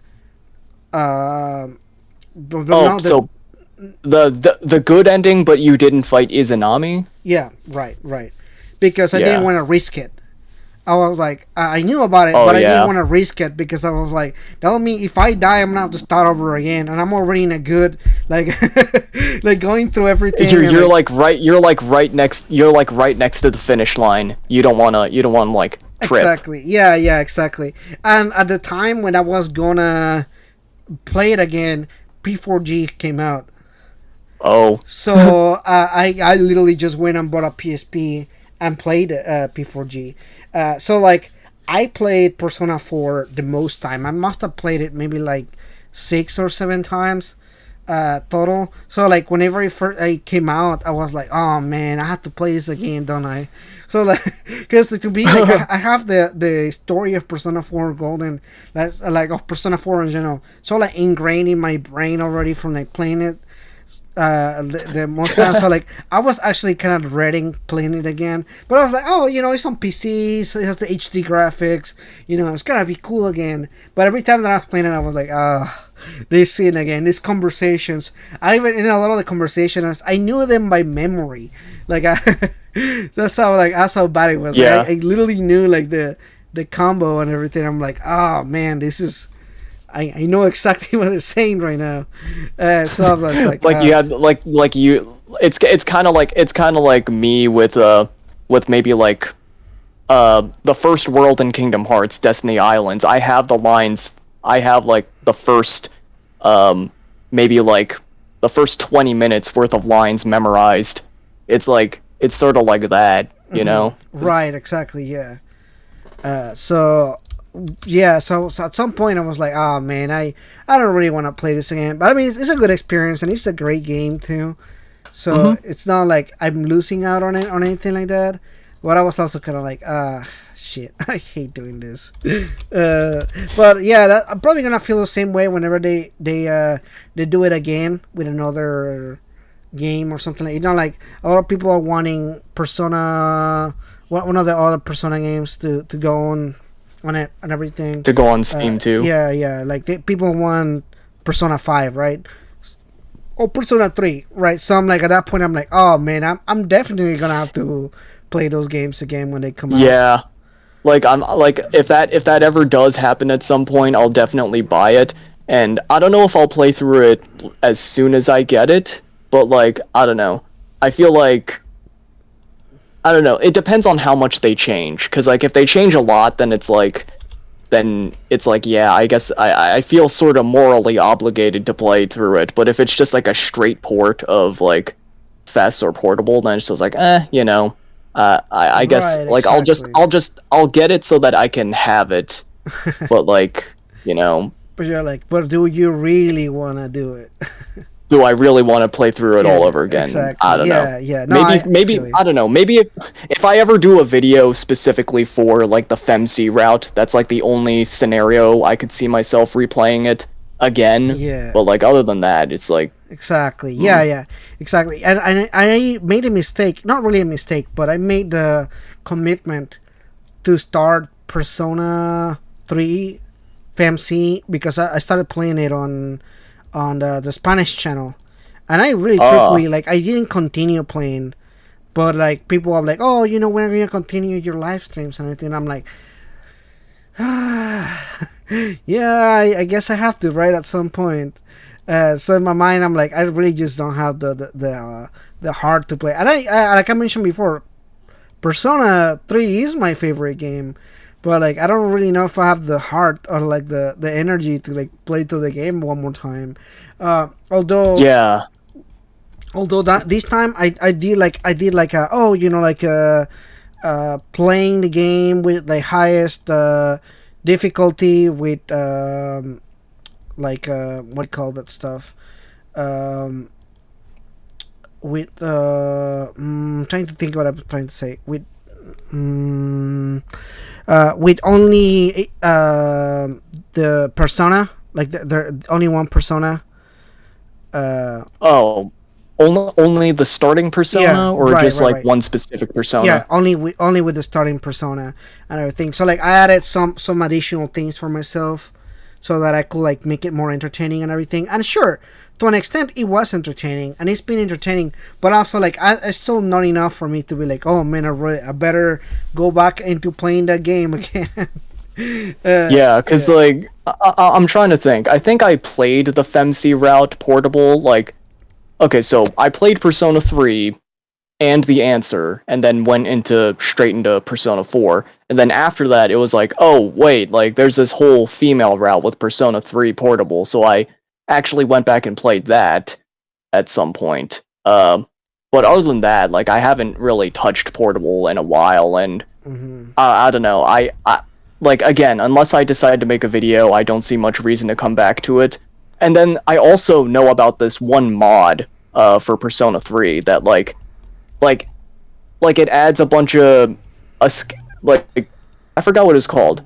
I think it was called like the new moon mod. I don't know if you've heard of it, but like uh basically it's just like a Persona 3 enhancement mod. Like it Yeah, adds yeah, yeah. I it know exactly what you're talking about. Yeah. yeah, it rebalances some skills, it adds a couple new skills, and like I don't know, like the mod developer really didn't have to do it, but Hmm. they actually did like add improvements to like the party member AI. Like he designed the mod around like, oh yeah, like you're supposed to play through it with like the direct commands mod. But then like I left a comment on like one of the really Yeah. early stages of the mod. Like during the really early stages of the mod, I left a comment on one of the guy's videos saying, "Oh, you know, like these new skills and stuff. You know, how's that going to factor into the AI? Is it going to like freeze up or something?" And then they're like, "Oh yeah, you know, maybe I'll actually do something about it." And they actually like made improvements to the AI on Oh top of like wow. adding the new skills into like the AI's sort of like into the sort of pool of skills that they can use on like the AI Hmm. settings and stuff like that. And it's like, oh wow, they actually went and did that. So it's like that's another really tempting reason for me to go back to Persona 3, but again, it's just sort of like, oh, you know, I've played Persona 3 so many times at this point. Yeah, yeah. I should really play a real SMT Hmm. game, you know? Yeah, uh, yeah. Sometimes I feel like that. Sometimes I feel like, oh man, I could really use, you know, more. I could really play this game more. But I'm like, I really don't want to right now. Maybe like someday I'll go back into it and play it and everything. But like Right now, do I want to? Not really. I'm good for now. So yeah, maybe some point, do the thing and replay some of the games and everything. But right now, I'm good. I'm good for now. It'd be interesting if they do port Persona 3, because then I'm thinking the modder's gonna go back and like mod some stuff. Like how Oh much of yeah, the because modding are like they gonna do? Like like when games come to PC, they become significantly easier to mod. exactly, exactly. So like I'm thinking like how much are people gonna go and mod, and at that point should I wait Probably a until lot. yeah, and then like should I wait until mods happen? Like Persona 4G, for example, when it come to Tons PC, of mods, there's a yeah. lot of mods now, but when it already came out, I mean, mods take time. They're not. It's not like you just see them and magically just mods appear. Like somebody has to like do the coding for it and They everything. gotta, So yeah. Hmm. yeah, so it's not as simple as just like, oh, let me just transfer these mods that I already have Yeah, they for do, they do take time, yeah but mods, they do take time, but it does get faster yeah when it comes to PC. Because like Persona modding before like P4G on Steam, like it was like significantly slower. Because yeah like I remember back then I used to follow Persona modding like a lot, but nowadays it's just like okay, I sort of like the only mod that I'm really keeping up with is that one Persona 3 mod. Other than that, it's just sort of yeah. like Yeah, I think the only ones that I follow are like when it's a fan translation that they're doing for an oh SMP yeah, game those or something two. like that. That's the only thing that I'll follow, because I don't really, like I said, and at this point I just want to play new games or games that are coming out or something like I really want to play, for example, SMT Eve. I haven't played that game, and I'm very Oh curious about yeah, it, and I really want to play it. And I'm like, okay, well, there's a mod for the translation now, there's a so translation. Yeah, yeah, right, right. So I can change. So I can check that out. And like sometimes I'm just like, I should wait. Maybe at some point. That's like the one thing that kind of annoys me sometimes. Is I'm like, maybe at some point Atlas is gonna officially translate it, or like something like that. Or like, well, should I wait for that, or should I not wait for it? Is it hmm, gonna happen? When is it gonna happen? So yeah, sometimes I stop and I don't play a game because in my mind I'm like, okay, maybe eventually we'll get an official translation for this. But like maybe it's just my wishful thinking. yeah. Yeah, Like for me personally, like um I don't know. Like if I see a translation for like when I played through Innocence In, I actually chose to play through a fan translation of the PS1 version of the game yeah, instead of like the official PSP English translation. Purely because like, oh, I just think fan translations are neat and like uh I don't know. yeah. Some of them Uh are really well made. Although there's also some that are not too good. So it can be like a 50-50 kind of thing. yeah. Yeah, because I seen a lot of people.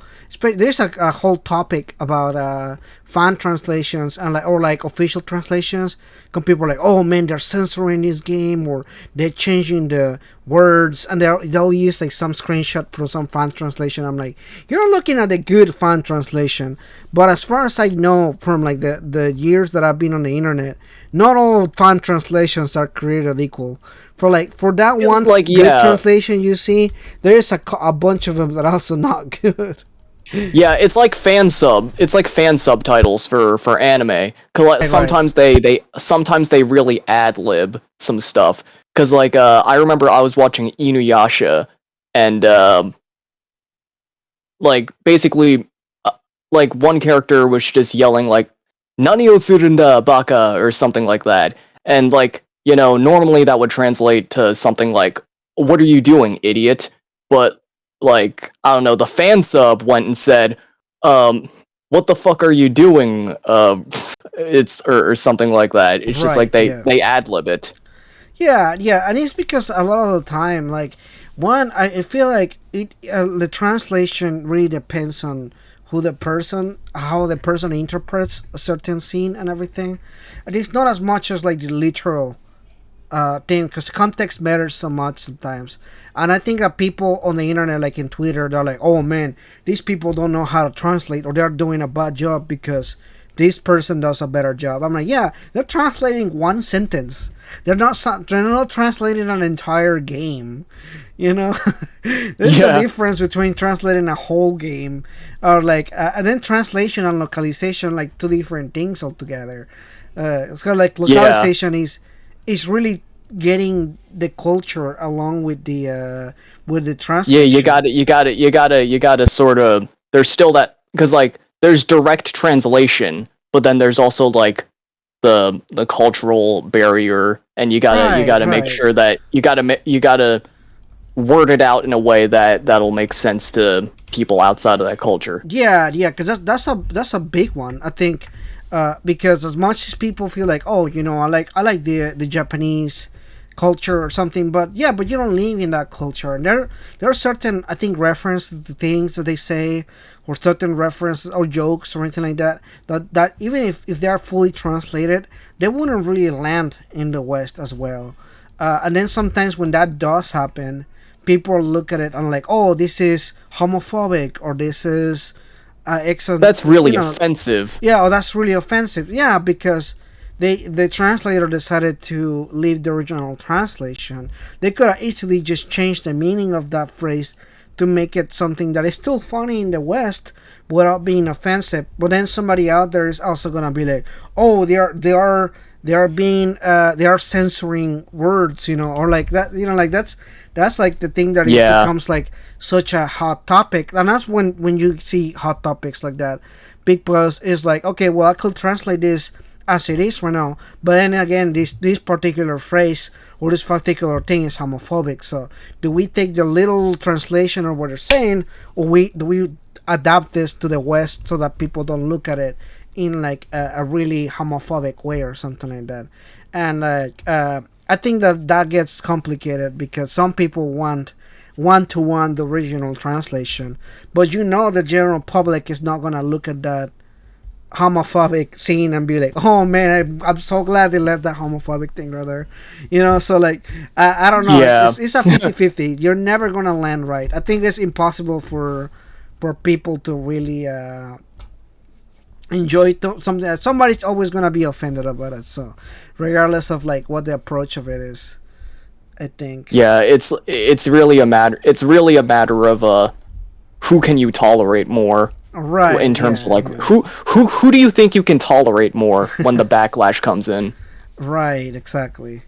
And that's pretty much what they make certain choices, I think, in translation and localization and stuff. I always find it interesting. I don't think it's a bad thing or anything, a bad deal.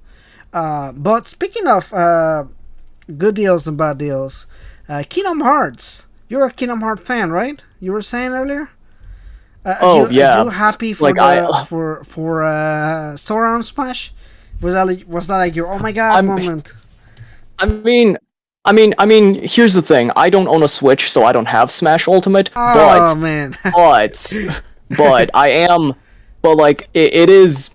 I'm happy for Smash players. I'm happy for Kingdom Hearts fans who wanted Sora in Smash. And it's definitely cool. It's definitely cool to see Sora in Smash, and I have friends who have the game, so it's like if I want to experience it, I could just be like, oh hey, like let's go over to your place and play some Smash Brothers, and it's like, oh, did you get the Sora DLC? And it's like, I have no doubt that my friends will get the Sora DLC, just because it's Sora from Kingdom Hearts. It's like why would you not want to get it? It sounds like a fun time. Right, exactly. Yeah, I only bought one DLC so far, and that was the what was it? That was the Joker DLC. Now this is the second DLC that I'm gonna get, which is the one with Sora and everything. I mean, to me, like I'm just not a big player of or Super Smash Bros. Ultimate, yeah, like I will only play it when I am with friends or like when I'm at a party or something like that and we're gonna play. Yeah. That's literally the only time when I'm gonna be playing the games. But in reality, I'm never really like, oh man, I'm gonna play online for 3 hours today. Like that's just not Yeah. me. I'm never. Yeah. I've Not never been really a a fan like that. not really the yeah, it's not like when it comes to Smash Brothers, you're either like a really competitive try hard kind of person, or you're just the kind of person who's just like, you know, you either view it as a competitive thing or you view it as just like, oh, it's a fun game at parties. Right. Yeah. And Yeah. I lean more towards the latter. Yeah. And that also mean that it's bad. Like I think most people that play Smash are like that. Like I don't imagine the Smash community is actually as big as people think it is. I think it's just like Yeah. the hype of like, oh, like this new character is gonna come out, so like, oh, you're gonna buy it, you're gonna play with your friends. But truthfully, in reality, how many people are playing Smash like every day? Yeah. Like I don't imagine it's like It's not really the type of game that you would really want to play every day. Like I feel like that's how it is with most fighting games, cuz like fighting games, it really just sort of comes down to like, I don't know, once you know how to play it, it's just sort of like, I don't know, they're not really fun unless you're playing it with someone at that point. right, exactly. Yeah, that's how I see it. But then again, some people out there really be like they really like a game, and I mean like I even Yeah. know there are people that only play one game obsessively like every day. Like I'm just not that kind. I maybe competitive, with like online and everything. I can see why, but I don't know, maybe I'm not like that, so it's really hard And for me. even with games that aren't like, like Smash Brothers fighting games aside, like even with other games, it's like, some speedrunners, they might like just grind at a game, like, you know they'll like play through the entire game like, I don't know, once every week, and it's just like, and they're just sort of like used to it because it's like, speed running is their thing. Yeah, um yeah. I'm definitely not like a speed runner because I usually don't like skipping things unless it's like, I try not to skip out on most things in video games unless it's just like, one of those things where I really don't want to be bothered with. Yeah, I understand. I think I'm the same way. I'm not necessarily like too much on like Not the not a completionist, but like, yeah, yeah, but yeah. not a minimalist either. Right, like I'll at least try to finish the game. Like whatever game I get, I'll at least try to make the effort to finish the game. But beyond that, like platinum, for example, like only platinums that I had is because I either got obsessed with the game and I was just playing the hell out of it, or I just happened to unlock the platinum on its own. Like Persona 5 Royal, for example. I literally only played the game one time, but I unlocked the platinum with that playthrough. I played it again later, but like I had already unlocked the platinum. And then Strikers, I think it almost happened like that. I think I'm only missing one trophy. And things like that. Like I'm not necessarily like, oh man, I'm gonna unlock this platinum or anything like that. It just kind of happens that I do. So Yeah, it when is I what it played is. through, yeah, when I played through Persona 4 Golden on Steam, like there are like 50 achievements. I got 42 just on my first playthrough, and that was like completely unintentional. Like I got all those achievements just for, I mean, like when I play through Persona 4 Golden, I maxed out all the social links. So that's typically Right. what I try to do with Persona. I try to do all Yeah. the social links. Right. And So that's also what I tell just from people. yeah, Yeah. just from doing a max social link run, I was able to get most of the I achievements. think yeah. I don't think there are necessarily games that you can really do like hard trophies for or anything like that. I think I remember people just saying like, oh, like there's this one trophy that is really hard on Persona 4 Golden, which is getting all the lines for what's her name, Rise, on the Navi or something like that. Oh, Yeah, yeah. So that one's a hard one to get because like you have to. I guess if you grind a lot and you use all of your party members, you're never really gonna have that issue. But mm-hmm. so it depends on the kind of player you are too, because not everybody grinds with their entire party. Some people will only use like Yeah. 3 or 4 characters and like have Yukiko level 10 from like the beginning of the game or something like that. Yeah. Or like I mean that happens. Like I am like that. Yeah. Yeah. Like I've never been the kind like that carries through like an entire party or something like that. Same thing with like the personas. Like I'm the same thing with Pokemon too. Like as soon as new personas show up, I literally just drop my old personas and get the new ones. Like I'm always switching personas and everything, or like demons in Megaten. But I know there are people that will carry the same party and like grind them all to like level 99 or something like that. And I'm like, how do you? Why would you do that? First of all, also how? Like I don't know. Yeah. Like people have their different styles of like playing games and everything. So it's always neat to see how like people go about it. And some people are like extremely lucky too. We like fusions, for example. I'm really unlucky with fusions. I get like one time I was fusing. I was doing a five-way fusion. I ended up getting a level 98 Pixie.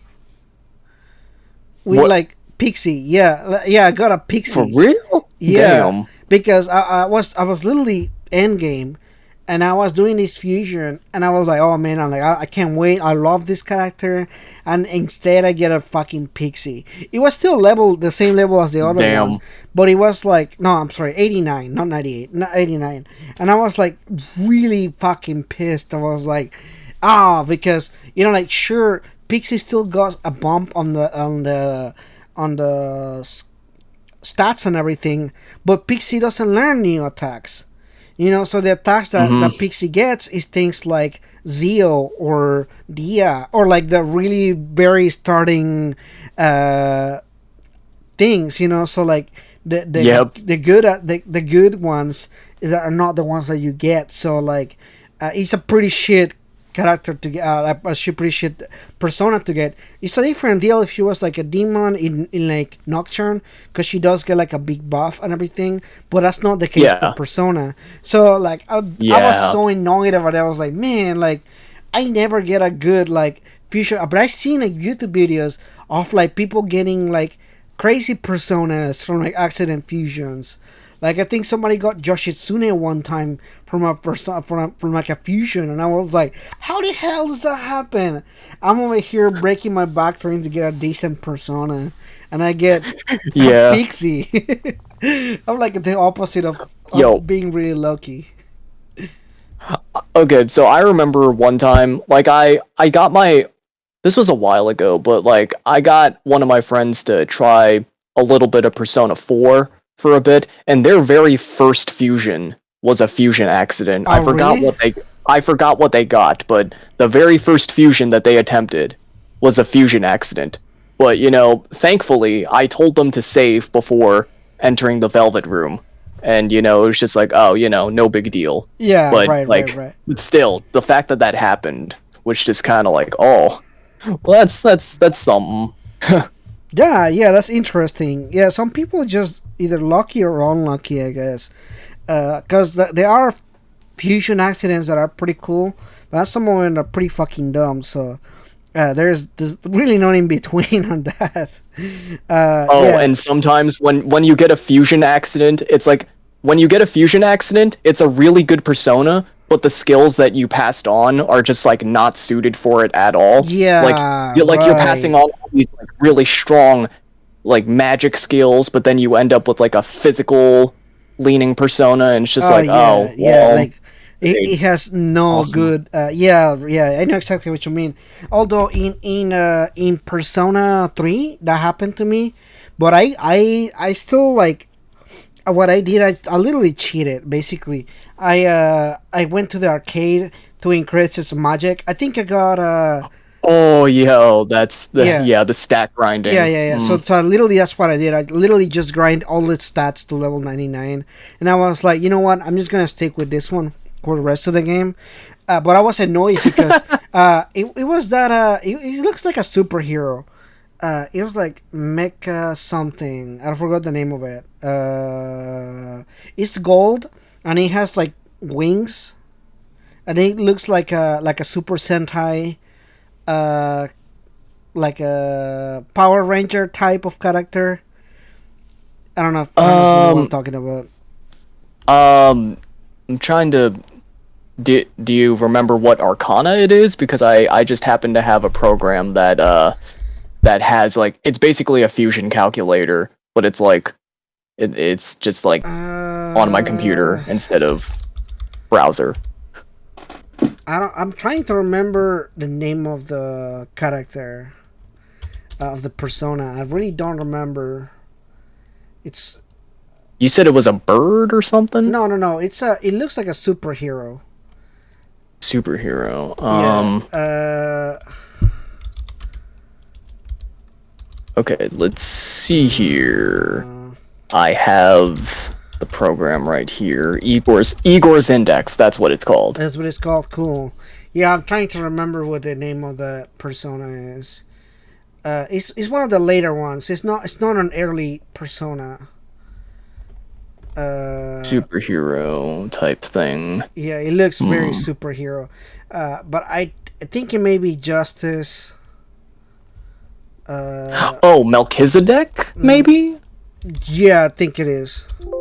Actually, let me send you a screen cap.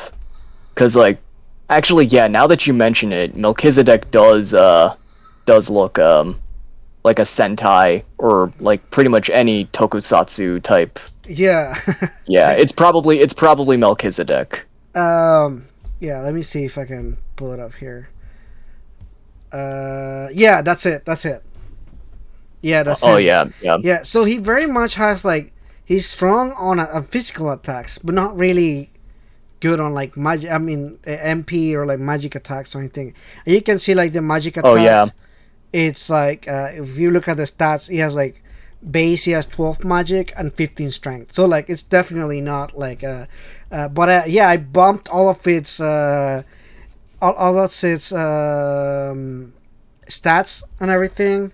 I got it really high there and everything, and I was using him. I used him for the rest of the game. Like I never really grinded his level or anything like that, but I had his stats maxed to the top. So Oh yeah. yeah, yeah. It was actually pretty fun to do that. I never actually, although I always known that you can grind stats. I never really have a like any like Yeah, you never really found much use for it until then. yeah, because to me like part of the fun is like switching personas and like getting the newest one and everything. Like you can grind a couple stats here and there, but like there's no really a need, you know, and especially not in Persona 3 when you get personas pretty much at the end of every grind, every battle, you get like new personas in the cards and Yeah. everything. So like you can just go on fuse, you know. But yeah, I mean like I just literally just kept that one, and I at night I either because nowadays I don't really go to before when I play Persona 3, I'll go to Tartarus all the time because I like the grind. But for that particular run, because I was streaming. There was no real reason to grind. You were maxed out. Yeah, exactly. Yeah, yeah. So even though my rest of my party wasn't like super strong or anything, the fact that I was already super beefed up by the end, like I was like, oh, I'm fine. I don't need that. It's fine. Yeah, so I don't know. It's fun. I love doing stuff like that with the when you put a lot of on the stats and everything. Nowadays, that's all I do really on Megaten games, because you can really break characters like that. Like on Persona, no Persona, and SMT4, for example, I was Just really put all your points into magic. right, exactly what I did. I just dump everything into magic, and I was I think magic. I was doing magic and agility. That's like the only two things that I Yeah. was doing. And agility, I mean, like there were certain bosses that I wasn't even getting hit. Like, and if you played SMT4, whenever they don't hit you, you get a smirk. So you get like Oh, a yeah. additional bonus, and like the turn ends. So like having agility on that game is broken as hell because the turn will automatically Mm-hmm. end as soon as they don't hit you. So like I was getting so much extra turns and everything. I'm like, oh man, this game is it can get really broken if you really know how to use the stats and everything. So yeah, Yeah, because yeah, like out of the mainline, like out of the mainline SMT games that I've played, at least like the numbered mainline games, like four seems to be like for me personally, SMT4 seems to be the easiest. But you know mhm, that might just be because I started with Nocturne. So in terms of mainline, I started with Nocturne. right. It, Mhm. Yeah, I think four is easy. I think it is. It just has a pretty strong tutorial. It leaves you yeah, it leaves you the impression that S54 is really hard, but it's not. It's just the first like 5 hours of the game that really like get you with the first dungeon and then yeah, the first boss. it's kind of it like the first like the early parts of the game. I wouldn't even really say that they're hard per se. It's Yeah, just more like you don't. It's like you start off with no demons or like like with like very like you literally start with no skills, no yeah, demons. You gotta like start building that stuff up, yeah, and yeah. by the time and like where I stopped, I pretty much stopped like shortly after arriving into Tokyo, Yeah. and it was just like from that point onward, it was just like it got like significantly easier, and Oh it's not yeah, even yeah, like it's not even like it was really hard at first. It was just sort of luck based because like yeah. Minotaur I already knew what to do. It's like I figured out like okay he's weak to ice, so it's like oh all right, so just spam ice and hope that he doesn't land a crit, and it only took me like 3 attempts, Yeah. which is probably less than most people. And then like with Medusa, that only took like 2 attempts. I It was think just like I oh think yeah, just like I never spam understood Zan. the Medusa one because I never really struggled with her, and the only reason why I will struggle with the Minotaur is because of the luck of the draw that you end up getting. Yeah, because like he could land a crit and he could end up smirking, Yeah. and if Right. that Right. happens, it's Right. basically just like it's basically all over. But Yeah. if you just like keep the momentum going with ice and just like basically just make sure that he never gets the chance to attack, it's just like then yeah, it's an easy fight otherwise. Right. It's like Yeah. one way or the other. 100%. Yeah, it's one of those games. It's really luck based, like you said, and I'm curious to see what's gonna happen with SMT5, because it's one thing to look at gameplay, and it's a different thing to actually play the game. Like that it's not the same thing at all. So, uh, I see it sometimes, and I'm like, yeah, I mean, I see the gameplay, but like, I really need to play to really know what's going on and and everything. So. I'm really excited for the next SMT game. Are you gonna play it, or are you gonna wait until? I guess you don't have a Switch, right? So you have to wait. Yeah, well, I don't know. Like my one friend has a Switch Lite that they're trying to get rid of. So I may potentially end up getting a Switch Lite and therefore a means of playing SMT5. But, you know, like as a system, like I don't I don't really have too much confidence in the Switch as a system. Like I saw like I've seen the way it runs some other games, and it's just like kind of pitiful. So it's just like, I don't know. Like Right, can it right. handle SMT5? I'm assuming I'm gonna give Atlas the benefit of the doubt and be like, okay, so this game was made for Switch. Yeah, It's a Switch exclusive, so I would hope that it'll be able to run on a Switch Lite decently. yeah. I think that's a hard one too when you think about it, because I don't really own a lot of Switch games. And although I think the idea of the Switch is cool, like I never said like, oh man, having a portable console is bad or anything. It's a cool idea. It's a really legitimately an awesome idea. But I think sometimes it doesn't really pan out well, especially if you look at the certain games and like the and some people are like, oh, I don't care about like this dropping frames or something. I'm like, yeah, but it's not just about the dropping frames. The game is running at like 720p.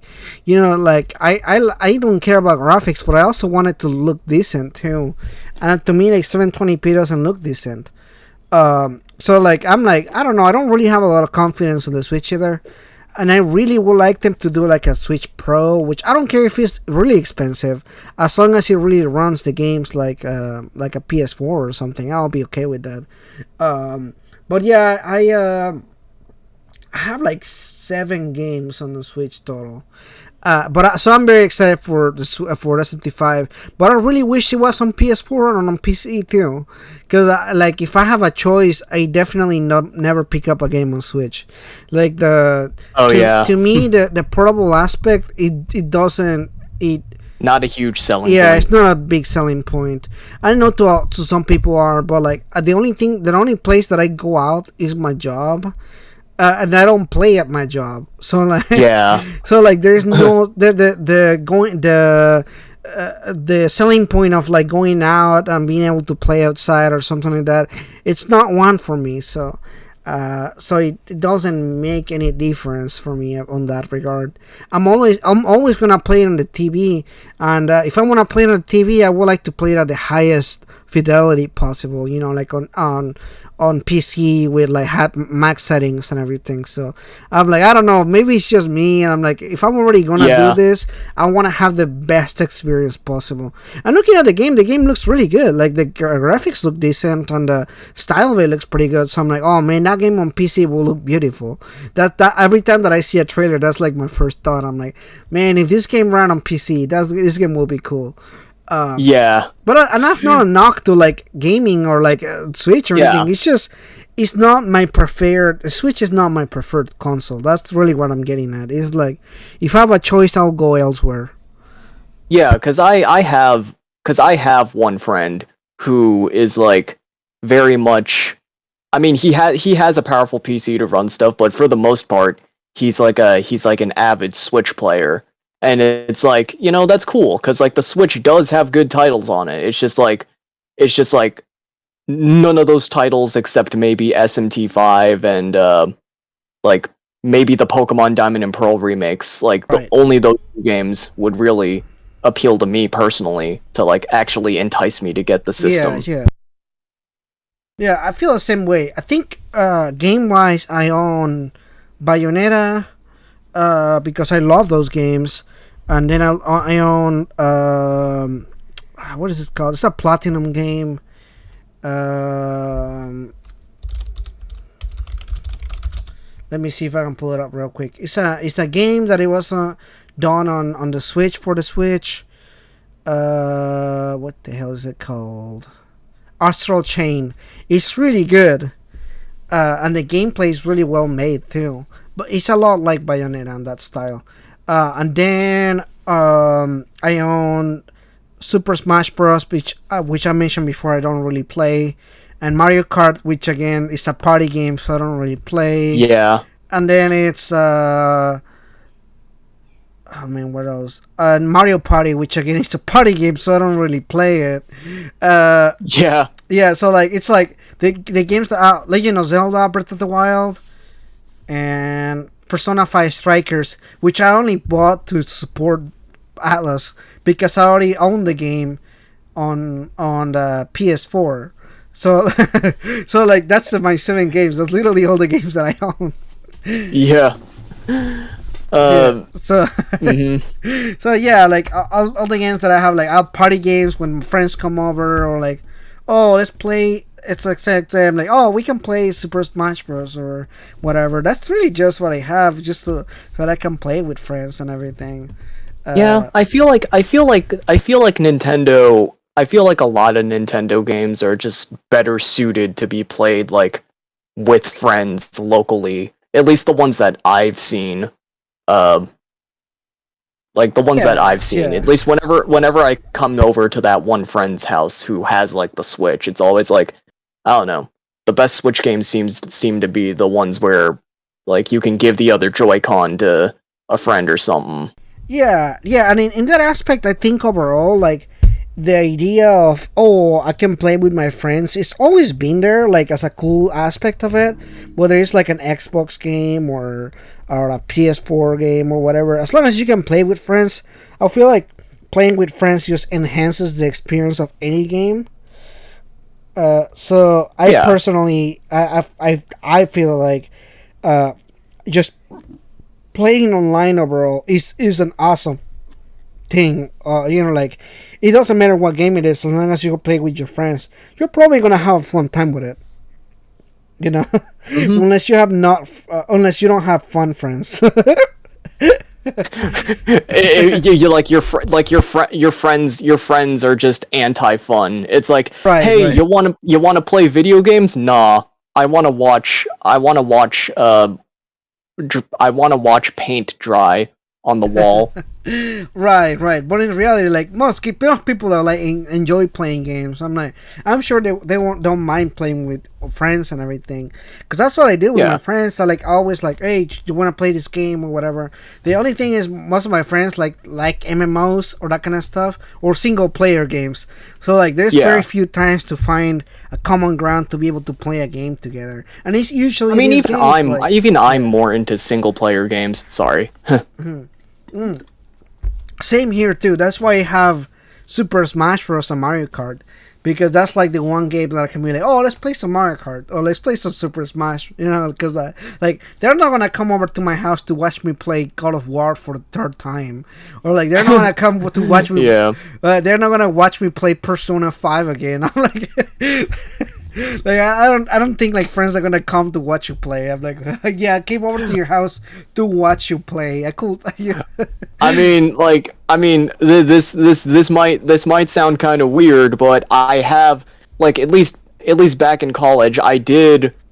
Well, it's not so much that I came over to watch them play games, but rather I would sort of introduce games to them and then watch them play it for the first time. Because, like I said before, the one friend with Persona 4 for the first time, like I actually had fun like watching him experience like the first few hours of the game, Yeah, yeah, and yeah. then I also watched that very same friend play through all of Undertale.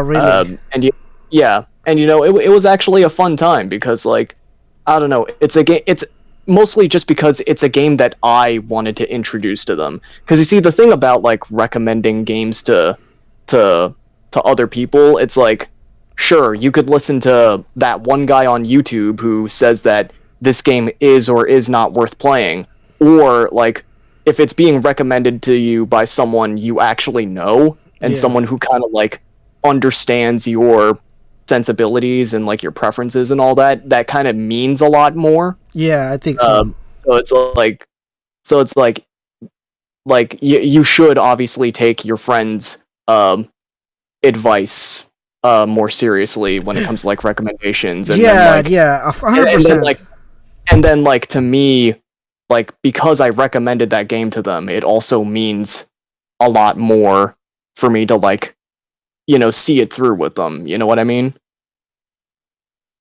100%. I totally agree with you. I think I'm also more willing to play a game if one of my friends recommended it to. They're like, "Oh man, you should play this game. This is a good game." I'm like, "Oh, like I trust your opinion on games. Like we've been Yeah. playing games together for so long. That's how I got into a lot of series that I played, or like that's how I played Kingdom Hearts the first time.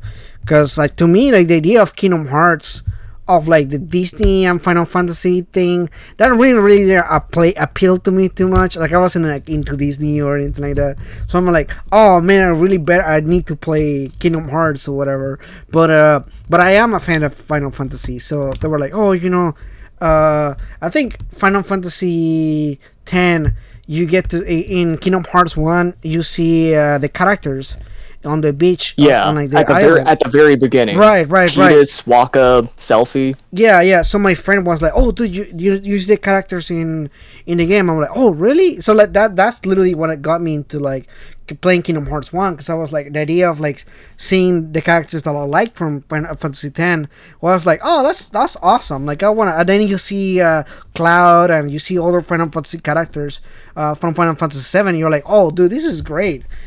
So like that was really cool, like idea and everything. Although it's regrettable that doesn't happen on all the Kingdom Hearts where you see Final Fantasy Yeah. characters, which is kind of what really disappointed me about one of the many things that disappointed me about Kingdom Hearts 3 was like the Oh lack of yeah. Final Fantasy anything in, like there's no references or anything like that, which Well, okay, they're at the beginning of Olympus, they do show a statue of Cloud and yeah. Orin, I think, but like they don't make any actual appearances Right. unless you count the DLC, but you know that's DLC. Yeah, that's DLC. Yeah, and that's like way like that's more a reference on a reference, right? And that also kind of Yeah. annoyed me because I'm like, yo, why you doing a Final Fantasy ripoff when Final Fantasy 15 came out not long ago? Like I was like, that also frustrating. I'm like, you could have just had the Final Fantasy characters here in like this entire part of the world in Toy Story, right? Where you see Josora or whatever. Yeah. So I was disappointed about it. I really was, because I am more of a Final Fantasy fan than Kingdom Hearts. So like I really wanted that on it. So, but yeah, it is what it is. I'm no longer upset about it. I just don't really care for it anymore. I'm like Yeah. I'm over I it mean, now. I still very much enjoy Kingdom Hearts for the gameplay, but Yeah. like in terms of like everything else, it's just sort of like, you know, it's there. You either like it or you don't. I'm kind of just like neutral towards like Yeah. towards like most of the other factors. Right. Yeah, that's how I am too. I'm mostly neutral, like 90% neutral in like a lot of the aspects. I'm like, it's still cool, but like I'm a little bit neutral on most aspects. You know, it is. I think at this point, I played so many games, like the highs and the lows. They started to kind of feel more like in the middle. You know, so like Yeah. unless something really sticks out to me as really bad or as really good, like something that really sticks out, I'm like, oh man, this is terrible. Other than Yeah, that, like the bar's been set really high. yeah, right. Because at some games, I'm like, oh man, it's like when you play a game that is like a legendary game, like something like, to me, like The Witcher 3, for example, or The Last of Us, the first one. Those games are like, to me, they have like a legendary stature. Like in general, not just me. Like you see, most people praise these games a lot, right?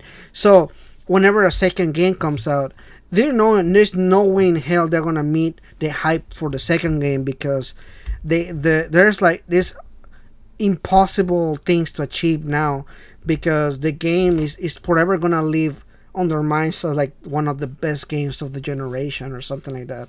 So when the second Yeah. game comes out, I knew from the get go The Last of Us 2 was never gonna reach the status of the first game. Uh, Not even like, it has nothing to do with the content of the game or the game itself, but it's the fact that the first game already achieved a legendary statue. Like I never seen a legendary game have a second game and be more legendary than the second one. It's like it's really hard to like reach that level of like legendary again. Like, can the lightning Yeah, strike very twice on? yeah, very few game franchises can really do that. I feel like the only games that have really managed to do that are, well, going from Kingdom Hearts 1 to 2, like 2 is definitely Right. Oh yeah, like yeah. two is a good example of a follow-up. And then like, you know, some Pokemon games, like if you like compare generation 1 to 2, it's like, yeah, that's a pretty substantial improvement. But like that's also, for most franchises, that's pretty hard to do. Um I'm trying to think like I'm trying to think of like a right term to describe it. Like diminishing returns. is basically how I would describe Yeah. it. Like, you like, it doesn't hit as hard like the second time around, and that's the thing Yeah. with video game sequels. It's like Yeah. how do you make it hit harder than last time? Right. Yeah. Especially when there are certain things that the first game already did so good, and that's also why I like the Persona series, because or Shin Megami Tensei, because every single game has an incremental improvement to the first game.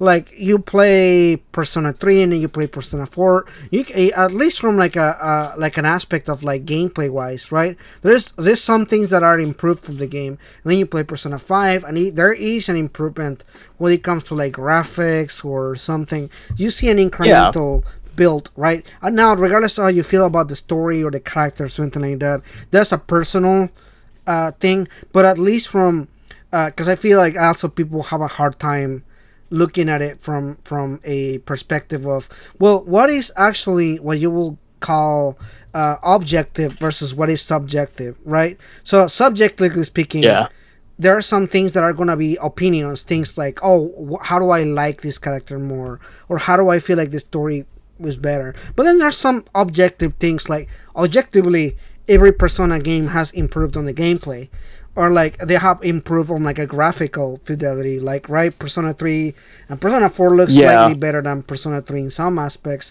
and they improve certain things on the gameplay. That's the, like, there's no doubt about it. But like, Yeah, it's really like, it really comes down to the person whether or not like like for some people, like for me personally, yeah, Persona 4 it has gameplay improvements, but they're not like substantial enough for me to say that I like it more than Persona 3. And again, that's just my take on it. For other people, like the changes between 3 and 4 are a much bigger deal for yeah, them than it is for me. So it's just like, they might end up liking 4 way more than 3 or 5 for that matter, and it's just like, I don't know. Like there's a lot of nuance right, between the right. games despite them being similar. No, 100%. I agree with you. And I think that's where a lot of people boils down to that. But a lot of people have a hard time discerning between, okay, how much of this is my opinion and how much of it is actually a objective truth, right? And I think that's where the we were talking before we even started the podcast about like Twitter and like the how there's like a lot of hot takes, quote unquote, hot takes on things, and I see certain hot takes, and I'm like, that's really just like an opinion right there. There's nothing Yeah, objective about an opinion. that's not really, it's a mild take. Right. Sometimes I'm like, oh man, like I'm willing to engage in a discussion when you know that what you're saying is not an objective truth, but it's an opinion. You know, like what you're saying is not objective whatsoever. It's really just what you think about it. How do you feel about a specific thing? How much do you think the characters are like? Do you like the characters? Do you hate them or something like that? But some people take their own opinion as the absolute truth. Like, oh, I think this character is the best character ever written, and I'm like, cool, but you gotta have to explain why you think why you think that.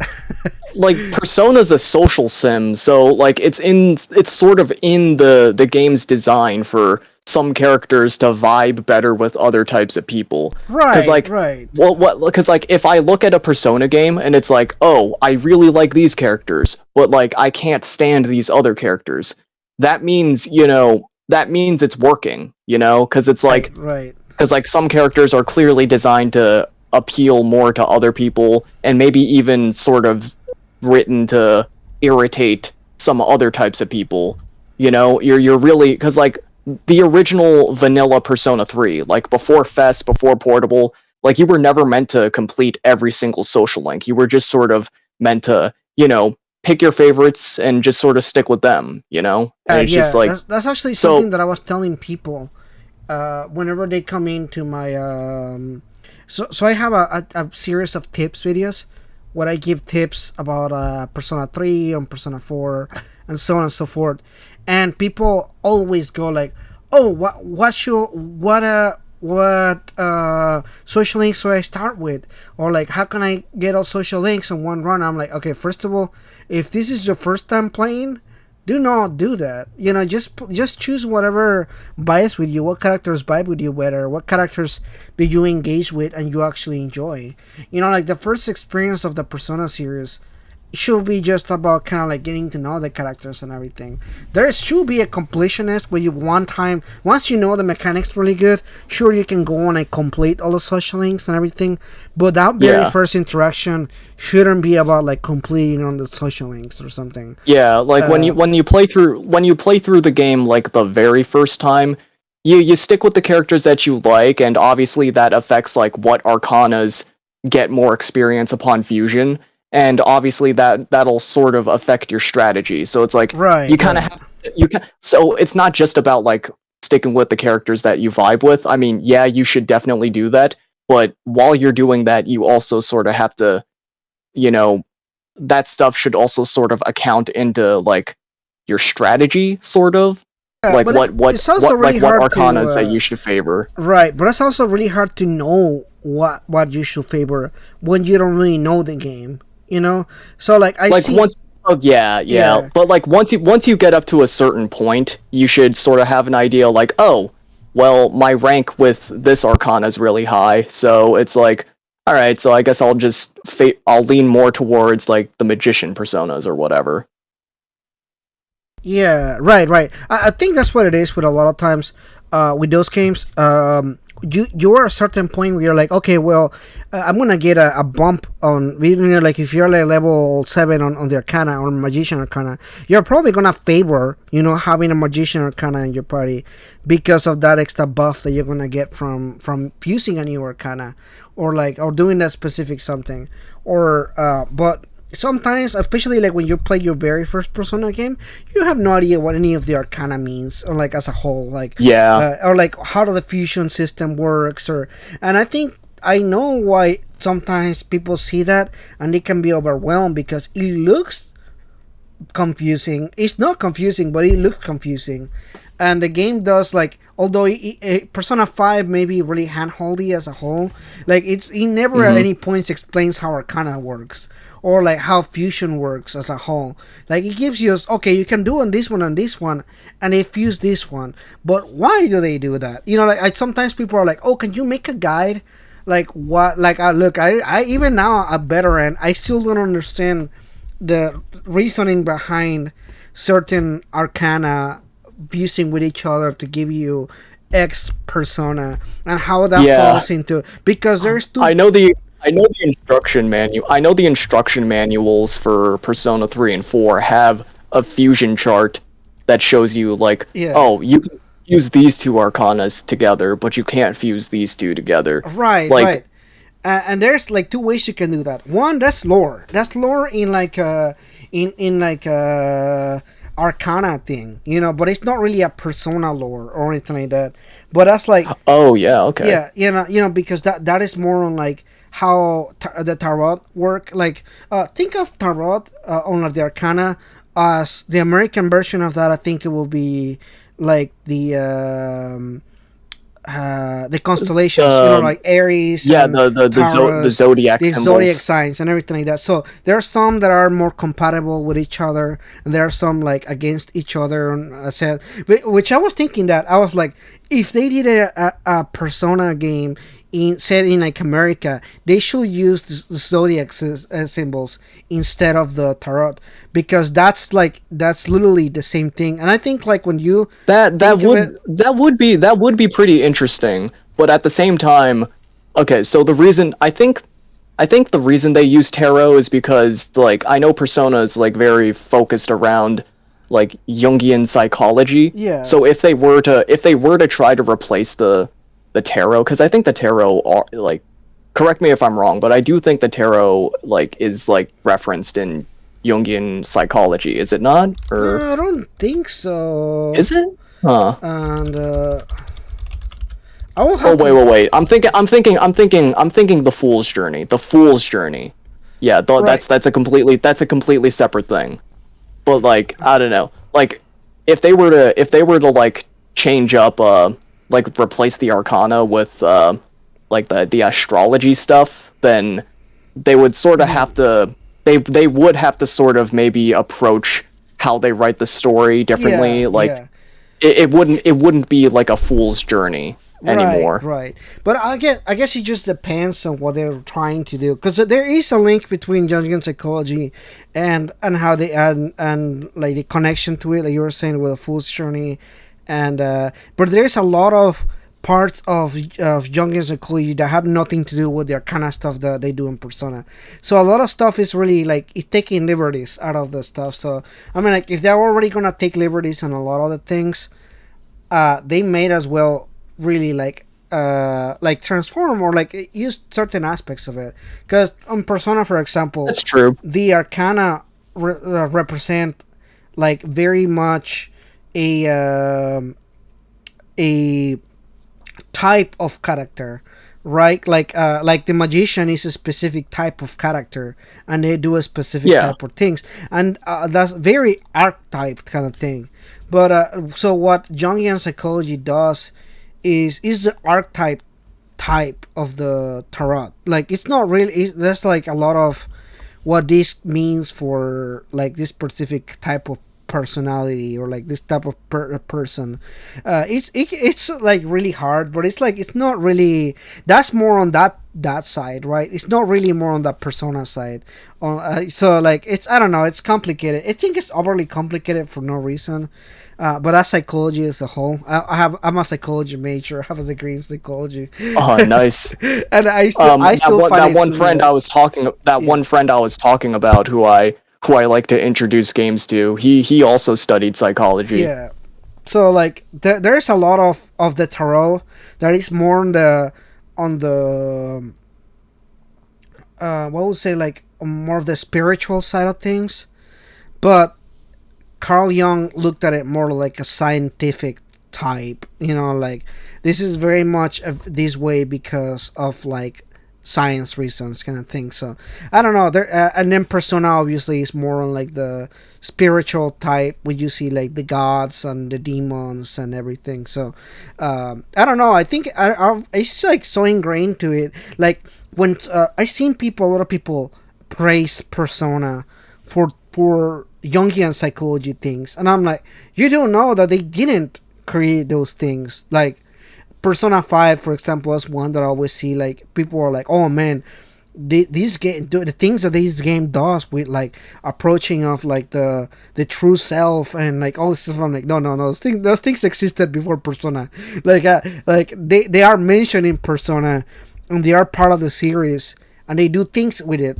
But it's definitely not the only game series that uses psychology, and it's not the only one that is using Jungian psychology, and it uses it, but it doesn't mean that it created it or anything. I think it's a hard thing to like explain to people. I see that, I'm like, oh, I already know about it. Then why are you saying that? Like the fool's journey thing, I think that's another thing that I see a lot of people praise Persona for. I'm like, well, you're gonna be I, disappointed. I mean, it's not. Yeah, the Fool's Journey was. It existed before that. Right, exactly. And it's not even a Carl Jung thing. That's even like if it goes much farther and a long more time than Carl Jung and everything. So I don't know. It's an interesting subject. I think like somebody should do like not me, because I don't really have the time for that, but like somebody should do like a 3 hour documentary on like the tie between Persona, Carl Jung, and the tarot, and do like an in-depth like how everything came together as a whole. That would Well, be an interesting video. I'm I not I the do. one to make that video, but I'll be interested to see if Yeah, me somebody else that neither. makes it. Because like I don't really know that stuff, and that sounds like a lot of research. But I do know somebody who made a series of videos talking about like Persona 3 and the Fool's Journey, and just sort of like talking about each arcana. And um I don't know if you've heard of her, Lady Virgilia. She had like these videos were like pretty old though, so it's like, oh shoot, my browser's freezing up, so I can't grab I'll it. look it up here, see if I can. But yeah. I don't know if I've seen her videos. That's the one thing about YouTube. You never really know Uh, you never really know every single content creator. Yeah, you can't you haven't like there is some crevice of the internet that you have not been to before. Like Yeah, no yeah. matter how much time you spend online. I think as I know, I'm looking at her videos now, but I don't really know much about her and her stuff. I have to sit down and watch it to see it and everything. Yeah, yeah. It's an interesting series though. I see there's a lot of mythological analysis she did on like the tarot and everything. That's pretty cool. Yeah, I don't really know much about her, but I'll check out the videos. They look pretty cool. Yeah, definitely do. Japanese. What is this? Japanese context. Oh, okay, okay. Pretty cool. Yeah, I'll check it out. Yeah, shout out to her, I guess. I don't even think I follow her on Twitter. I'll follow her. Maybe I can do some content with her. That sounds pretty interesting. I You're feel welcome bad. if you're watching this. Dab. Yeah, I guess you know her personally. uh yeah, yeah. Okay. I'll shoot her a message even now so I can remember her later. I have a really bad memory when it comes to this stuff. So, yeah. All right, I sent a message there. Not now. Not now. Another person that I need to keep track of for future content. But yeah, dude. Thank you so much for coming by to the podcast. It was a lot of fun to chat with you here, and I've been meaning to do more content. Like I said, I see your stuff, and I'm like, gotta invite him to the channel, but I have to have an excuse and a reason to to do Yeah, that. thank you for having me. Like Yeah. I haven't been on a podcast before, so this was interesting. This is like pretty different from what I'm used to. Yeah, the kind of stuff that I try to do with this is very much like a conversation with someone, just kind of talking about different subjects and different things. There's no direction to these things. It's literally just a chat with you and everything. That's why it's called Let's Talk Megaten, because it's like let's just talk about stuff, Yeah. opinions, hot takes, that kind of stuff. I hear some hot takes sometimes, and I'm like, man, this thing is pretty hot, it's spicy stuff, right? Yeah, so like, but I see them on Twitter. I see you guys on Twitter and talking and stuff, and I'm like, sometimes I'm like, it'd be cool to have an actual conversation with them about like a thing, like a subject and everything. Because I want to hear like your full opinion. There's like you're limited by so many characters on Twitter, right? So, how much of an argument Yep. can you really have with that? And they're like you're missing context, you're missing what the conversation is going on, and everything. So like I think that's how the arguments start. It's just people missing like context and like you can run with the idea of a talk from like you have like 144 characters to have a thing that you have to say, so that's not enough really.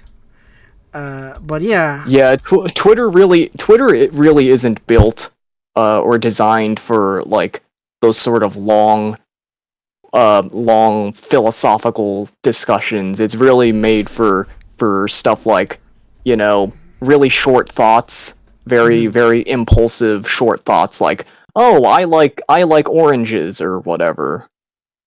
Right. Yeah, just small little things.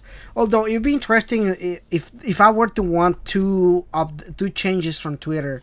One will be like no limit on the tweet count, but also like an editing button. How many times you go Oh to a yeah. thing and you're like, "Oh my god, I need to edit this thing." I have a lot It's of like, grammar mistakes. damn autocorrect. Right, or like I'll do something. I'm like, oh man, this was a pretty shit tweet. I really need to edit it, but now I can't, so I have to delete it and put the tweet again. But I already have people liking it or commenting on it, so I'm like, Yep. yeah. So I don't know, pretty frustrating stuff. But then again, dude, thanks so much for dropping by, and hopefully we can do some other kind of content at some point. No problem, dude. Yeah, dude, appreciate it. And if you guys don't know Bubbletea, check out his channel. It's gonna be in the description down below. He has some pretty cool videos on Persona 3 and some other Persona games. He does other type of content as well, not just Persona. But he definitely does a lot of Persona content. So check it out. Check out his content there. And thank you everybody for listening to the podcast. And I'll see you guys in the next one. Bye bye. Laters.